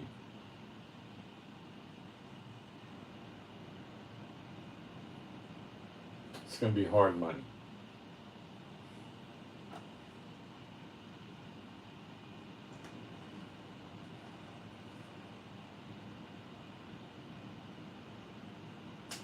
Ezekiel 45:17, and it shall be the prince's part to give burnt offerings and meat offerings and drink offerings in the feasts and in the new moons and in the Sabbaths. In all solemnities of the house of Israel, he shall prepare the sin offering and the meat offering and the burnt offering and the peace offerings to make reconciliation for the house of Israel. Thus saith Adonai Jehovah, in the first month, the first day of the month, thou shalt take a young bullock without blemish and cleanse the sanctuary and the okay, it goes off that. So there is an anointed priest, an anointed prince, excuse me, in the next temple.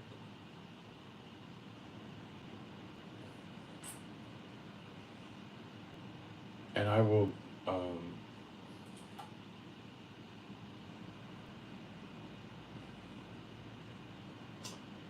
I'm in Ezekiel 34 verse 25, and I will make with them a covenant of peace, and will cause evil beasts to cease out of the land. And they shall dwell safely in the wilderness, and sleep in the woods. And I will make them and the places round about my hill a blessing. Amen. And I will cause the shower to come down in his season. Therefore, there shall be showers of blessing. So I imagine in our dry 7-month summer, if we had rain here and there and everywhere, the crops would really take off like crazy. And the tree of the field shall yield her fruit, and the earth shall yield her increase, and they shall be safe in their land, and shall know that I, Jehovah, that I am, is basically saying, Ani Jehovah. They shall know Ani, which means I'm Jehovah. When I have broken the bands of their yokes. See, there's 2 sets of yokes, one on us from the domestic government, the despots, and another from the countries of the world, despots, of course. Again, that I am the Lord when I have broken the bands of their yokes and delivered them out of the hand of those that have served themselves of them. So he's going to do it, likely through his 2 witnesses. And they shall no more be a prey to the heathen, neither shall the beasts of the land devour them. But they shall dwell safely, and none shall make them afraid. And I will raise up for them a plant of renown, and they shall no more consumed with hunger. They shall be no more consumed with hunger in the land, neither hear the shame of the heathen any more. Thus shall they know that I, Ani Jehovah, Elohim, that I am Jehovah, their Elohim, am with them, and that they, even the house of Israel, are my people, saith Adonai Jehovah. And you, my flock, the flock of my pasture, are men, and I am your Elohim, saith Adonai Jehovah. Okay, so this is where I think we're headed, and I think the 2 witnesses are going to be operating openly very shortly. And why do I say that? Because I use the scriptures. We go into Zechariah 12, which I do all the time because it's so important. The burden of the word of Jehovah for Israel is the word of the Lord without error. Saith Jehovah, which stretches forth the heavens, layeth the foundation of the earth, and formeth the spirit of man within him. Behold, I will make Jerusalem a cup of trembling unto all the people round about, when they shall be in the siege, both against Judah and against Jerusalem. Okay, some of you have heard this over and over, but for the sake of those that have never heard it, I'll break it down. A cup of trembling. That means when you're an alcoholic, after you're drinking, you see them come to work the next morning, and they've had 5 cups of coffee, but they're shaking because they're in alcohol withdrawal, right? So when they go to put their cigarette out in the ashtray, they go like this, or they're shaking so much. That's the trembling, the shaking. Okay, but they're not getting alcohol. They're scared. They're trembling. This is the cup of the wrath of the Lord. They're shaking. They're all messed up. Okay, because look what they're doing.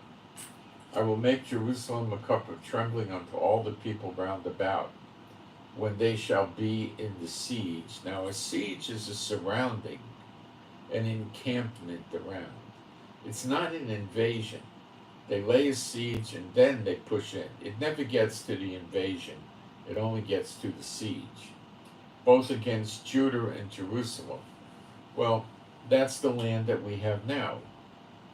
Most of Judah and Jerusalem. We don't have the greater land covenant of Genesis 15 back yet.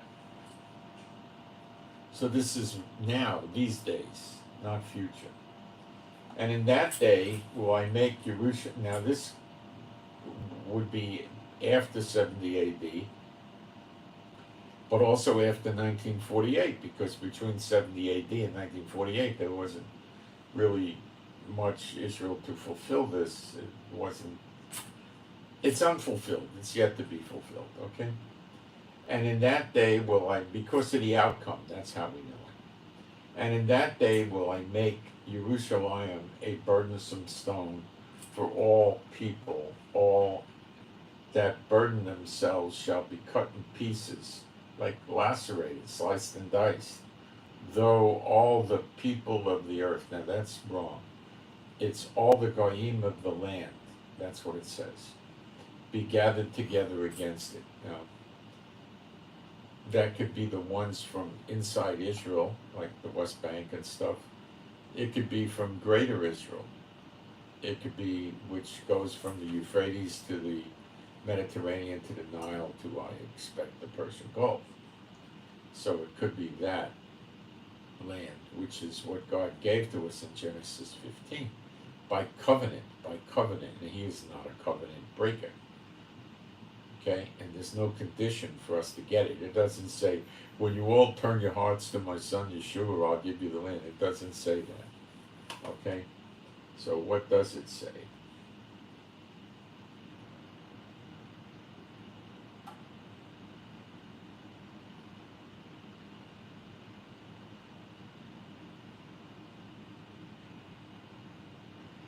Genesis 15:18. I thought it was verse 17. But anyway, in the same day, Jehovah made a covenant with Abram, saying, unto thy seed have I given this land, from the river of Egypt, that's the Nile, to the great river, the river Euphrates, that's the Euphrates. And of course the border is the Mediterranean, and I'd say the other border is the Persian Gulf, and then he names the tribes, like the Canaanites, the Kenizzites, the Hittites, Rephaims, and so forth. Okay. So,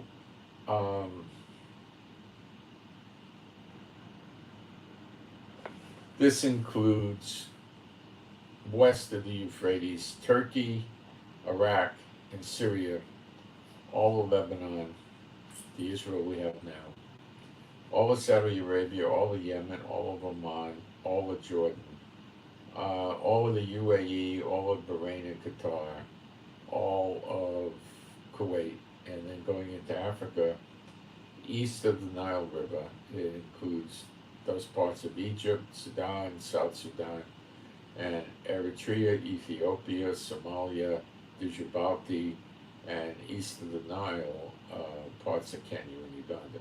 It's about 100 times bigger than the Israel we have now.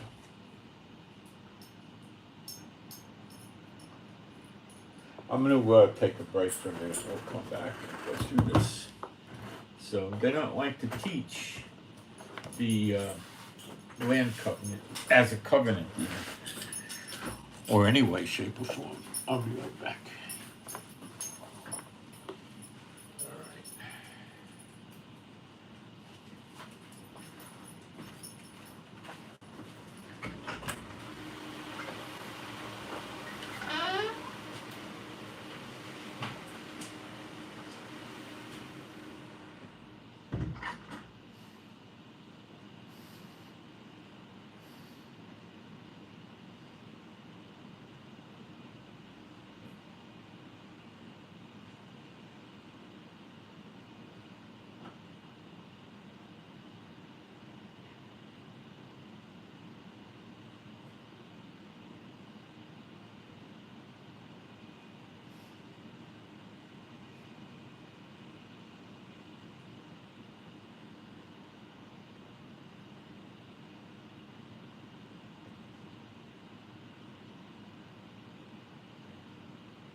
Oh,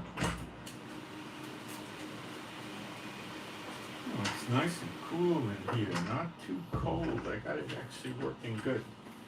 Surprise, surprise. Okay, so I'm teaching you stuff here that you're not going to hear from the churches.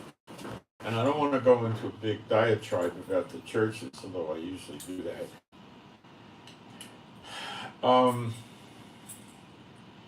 What you need to understand is you got to believe your scriptures. You got to go by your Bible, not by me, by the Bible. Okay? And if you're not doing that, you're following another gospel and you're in error. Then you're going to get blown about by every wind of doctrine, and you're going to wind up in trouble. And when the eggs hit the fan in these latter days, you're going to be trying to put the pieces together, and that's not the time to put the pieces together. It's better than never, but this is a better time to put the pieces together right now. Okay, for all people, all that burden themselves with it shall be cut in pieces, though all the people of the earth, all the heathen of the land of Israel is what it's really saying. Ha'eretz, the land, be gathered together against it. Now, could it mean all the heathen of the earth? Well, when you read that they get killed that are gathered together against it, and this is not Gog and Magog, which is the great day of the Lord, then there wouldn't be anybody left for Gog and Magog, so I doubt that. Okay, in that day, saith Jehovah, I will smite every horse with astonishment, and his rider with madness, and I will open mine eyes upon the house of Judah. And that's when we slide into home plate. Okay, I will introduce you to Lady Yaffa, who wants to come up. Say hello, Yaffa. Do not curse the cats. Just say hello.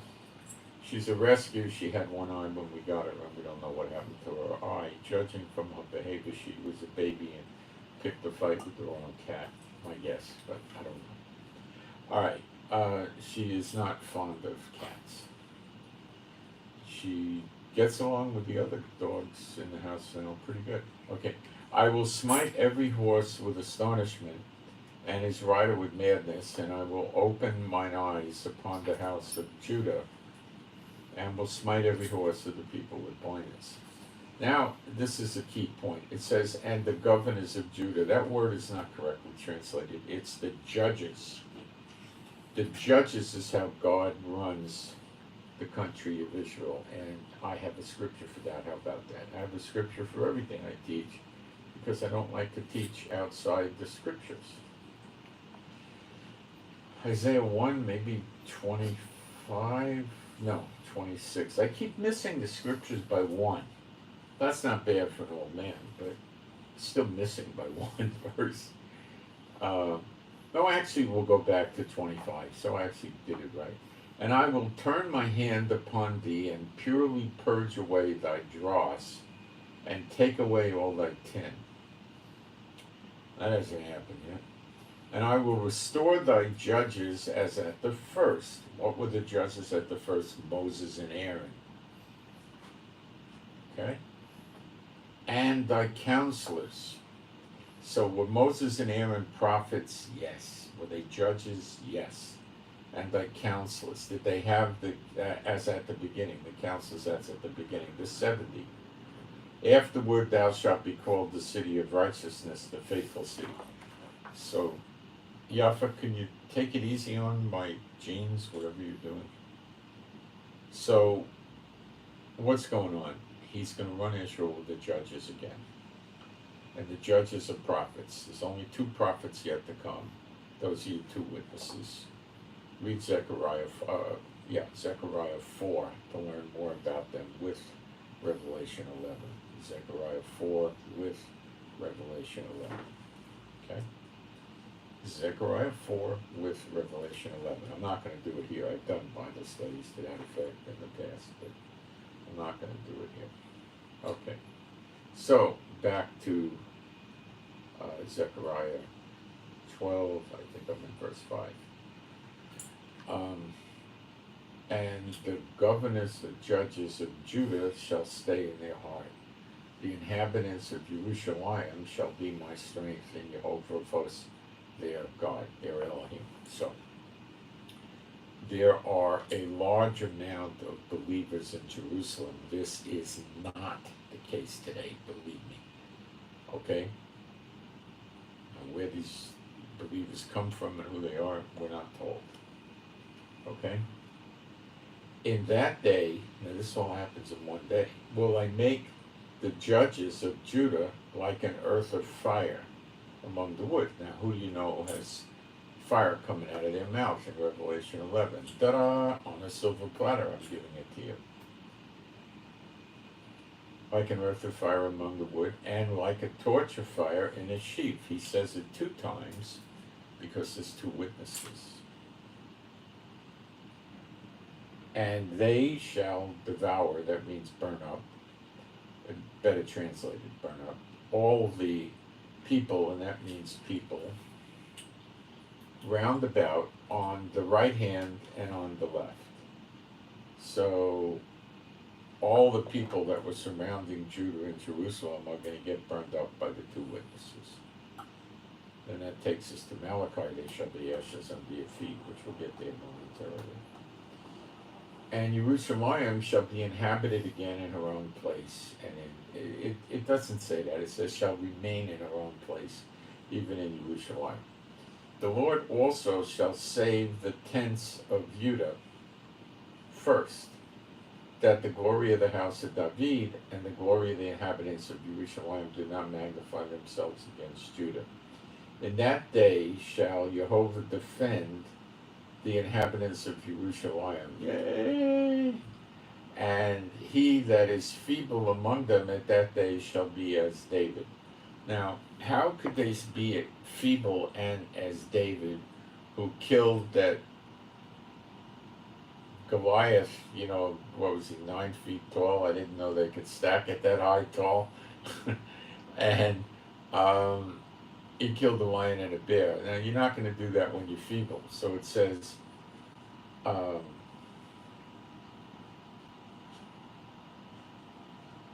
he that is feeble among them at that day.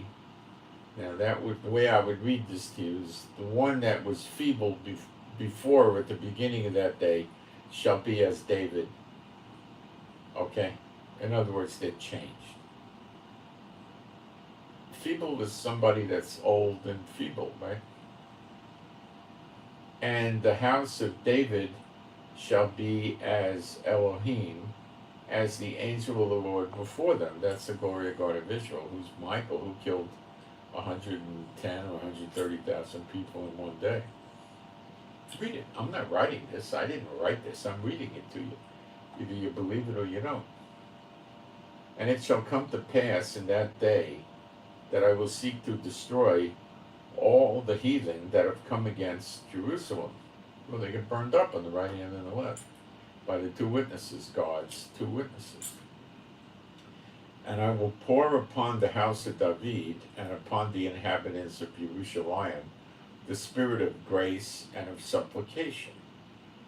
Now, when they have his spirit poured out on them, they're believers, right? Right. That you can all give me. And what happens next? And they shall look upon me whom they have pierced. Who did they stick a spear in his side and blood and water came out? Yeshua.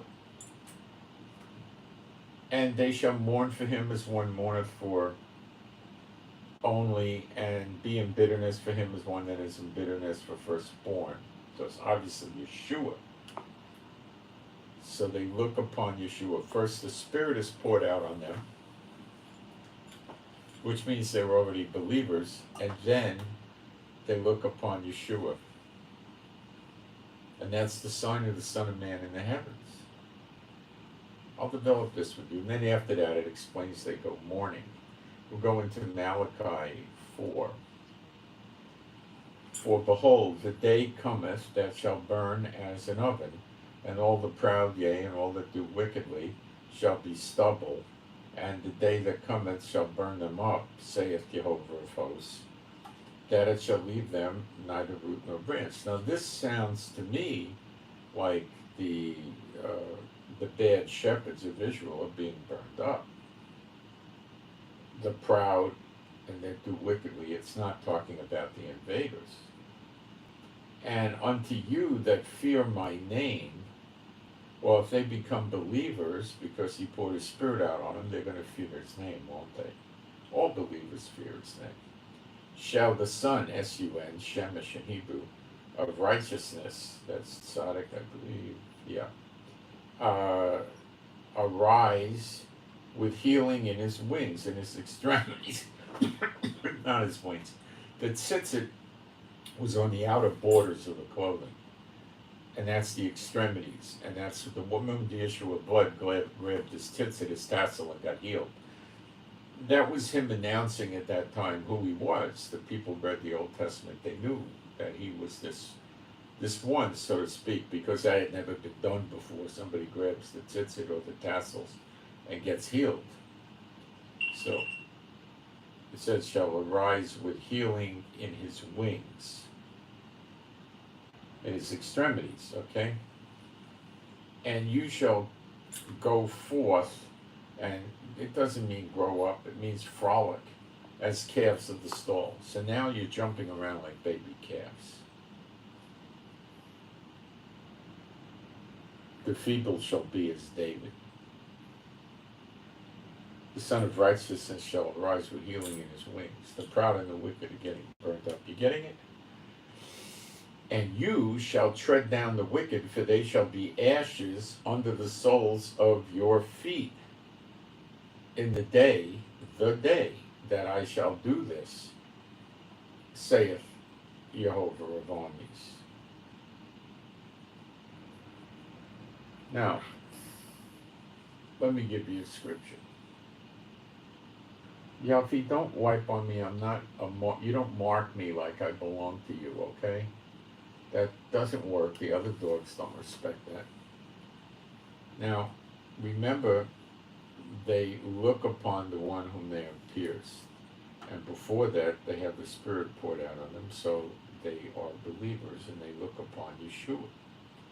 John 6:40, and this is the will of him that sent me, that everyone which seeth the Son and believeth on him may have everlasting life, and I will raise him up at the last day. Now, you're going to be trained from the church to say, oh yeah, the millennium's over, or something like that. No, it happens right here. That's why they're frolicking as a calf. That's why the feeble are fighting like David. This is eternal life. And they know they never teach you this, but your Bible does. You just got to believe it. And this could happen this week, next week, whatever. Okay? I know this isn't what they teach. They teach another gospel, but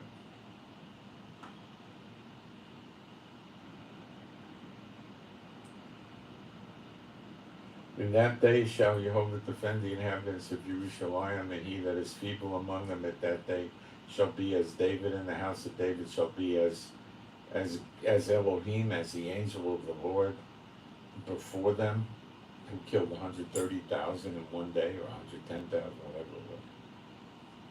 They're eternal. They'll frolic about like the calves in the stall. Okay? They see the sign of the Son of Man in the clouds.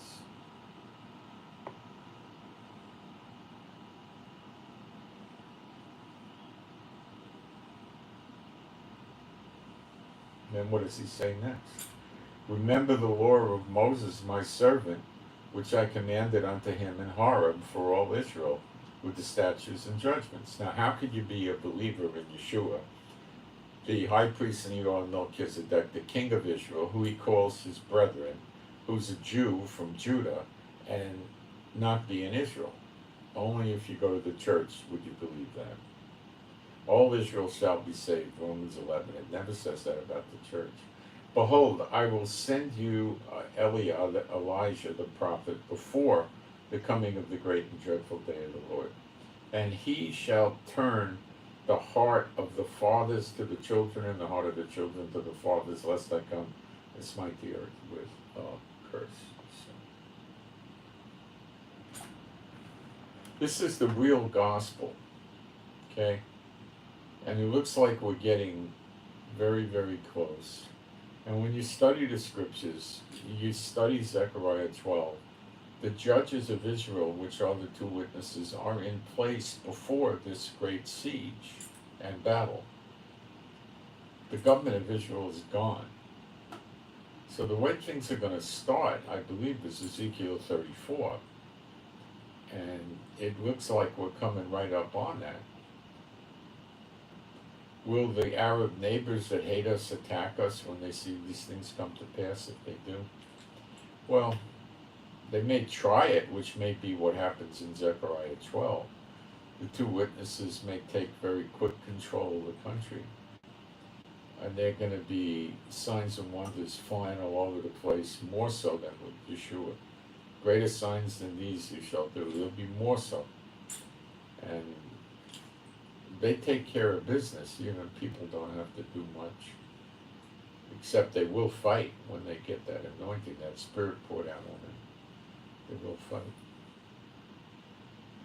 That's what is really going to happen, not what they're teaching in the churches, with these crackpot raptures.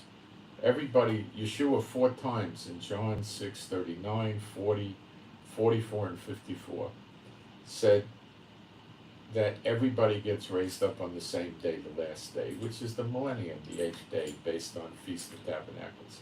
That's the day they all get raised up. On the same day, there's no left behind raptures. Pre-trib, mid-trib, post-trib is all junk. It's nonsense. Marvel comic books, or if you disagree with me on Marvel comic books, I'll concede to DC comic books, okay? It's just junk. Let me look at the chat and see. So this is really what's going to happen. And it's amazingly exciting because it's so close. And Netanyahu is provoking things, and I do not see Jehovah letting us just become victimized, getting victimized by our horrible neighbors because of what this idiot's trying to do to stay out of jail. And he is an idiot. So I telling you, don't believe their teachings on the two witnesses. They're not right. They're going to be operating, judges typically operated about 40 years. And I think you might see them run in a period something like that. Okay? And they will start before Zechariah 12, they'll be there through Zechariah 12, through the great day of the Lord, they'll be there through the tribulation on the nations, and they'll be there until they get killed by the beast and then rose up from the dead, and then very shortly after that, maybe hours or minutes, Yeshua will return. And Yeshua is not going to return till they go up to heaven, then he'll come back. And there you have it. But I don't like teaching a whole lot about the millennium and the tribulation and stuff.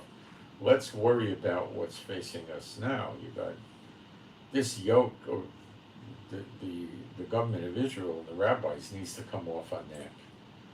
And then we take care of the foreign yoke. And then we'll have the second Exodus, and there'll be a falling away, for sure, which leads to Ezekiel 38, 39, which is the whole book of Joel, which is Zechariah 14, which is Ezekiel 8 to 11. Very important to know Ezekiel 8 to 11. And after that, we'll be fine, and then the nations get theirs. To the Jew first, then the Greek, and then they'll have their tribulation. And they'll kill the two witnesses, and at the end of their tribulation, Yeshua will return and take care of getting rid of them, and many of them will repent, and New Jerusalem will come down, and we have a rest. And believe me, we're all going to need that rest. Oh yeah. But the eternal life starts coming right away. Right away. Only those that believe and fear Jehovah when they see Yeshua are going to get eternal life. The ones that are, playing in the church doctrines, I'm not so sure they fear Yeshua. I'm not so. I don't know. I don't want to be sitting there and judging them, but the believers will be converted into eternal life. So you'll have a different body that you're going to let you jump about, like frolic about, like calves in a stall. Is it going to be a spiritual body or a flesh body? I don't know. Probably like the body Yeshua had when he rose from the dead. I'm guessing. Maybe different. I don't know. It's never happened before. The dead rose when he was resurrected, and I don't know what kind of body they had. It did happen, but I don't know what kind of body they had, so I can't tell you exactly what it's going to be like, but probably a flesh body. Okay, does Yafa have anything you want to add, Yafa? No. Do you want to talk about what is this? Let me look at you for a minute. What are you doing there? Stop. Stay still. Nothing. So that's what I got for today. So looking at what's going on here in Israel, I think we're headed to Ezekiel 34, and it looks like the two witnesses do Ezekiel 34, and I think that's where we're headed, which means the two witnesses will be working in the open. They're both here in Israel, but we've got to wait to see what's going to happen. Okay? And I've done Bible studies on the two witnesses, and they're on my website, Moshe Hakom, MosheHakohen.com, MosheHakom.com. There's about 400 pages of Bible studies there, and they all have titles. And you just see there's different index headings, and you'll see one for, I think it's the two witnesses, or it says Israel and prophecy, or you'll find it here. It's not hard to find. And it has the Bible verses in King James right in there. So you could go do that. And that'll be helpful for you. And what else can I tell you? That's about it. So I'm Moshe. My wife is Rivka. Please pray for us for peace, safety, protection, joy. Pray for our health, and pray. It's very hard living here, so pray for us, please, and pray for our finances, and pray for our animals and pets, which are all rescues, and pray for the peace of Jerusalem and better videos, and we'll go from there. But things are definitely getting very, very interesting. And I think we're headed into critical mass. I'm not so sure that Jehovah is willing to let Netanyahu wreck Israel. Netanyahu is not a man after Jehovah's own heart. Okay, I don't believe he's going to tolerate much more malarkey coming out of that idiot. Okay, so he's warning him, I guess, with the heart problems and stuff like that, but Netanyahu's too hard-hearted, I think, as a man. I don't know, but I'd be shocked if he repented. He sees this country as his business, his own business, and that's a sick thing. So he'll learn his lesson. Probably the last thing he ever learns. Okay, I send my shalom to all those who love Yeshua HaMashiach. Thank you for the offerings. I hope this helps you. Be excited. Things are exciting. Get pumped up. Get excited. And get with the true gospel, what your Bible teaches, not what man teaches. And that's it, guys. Thank you.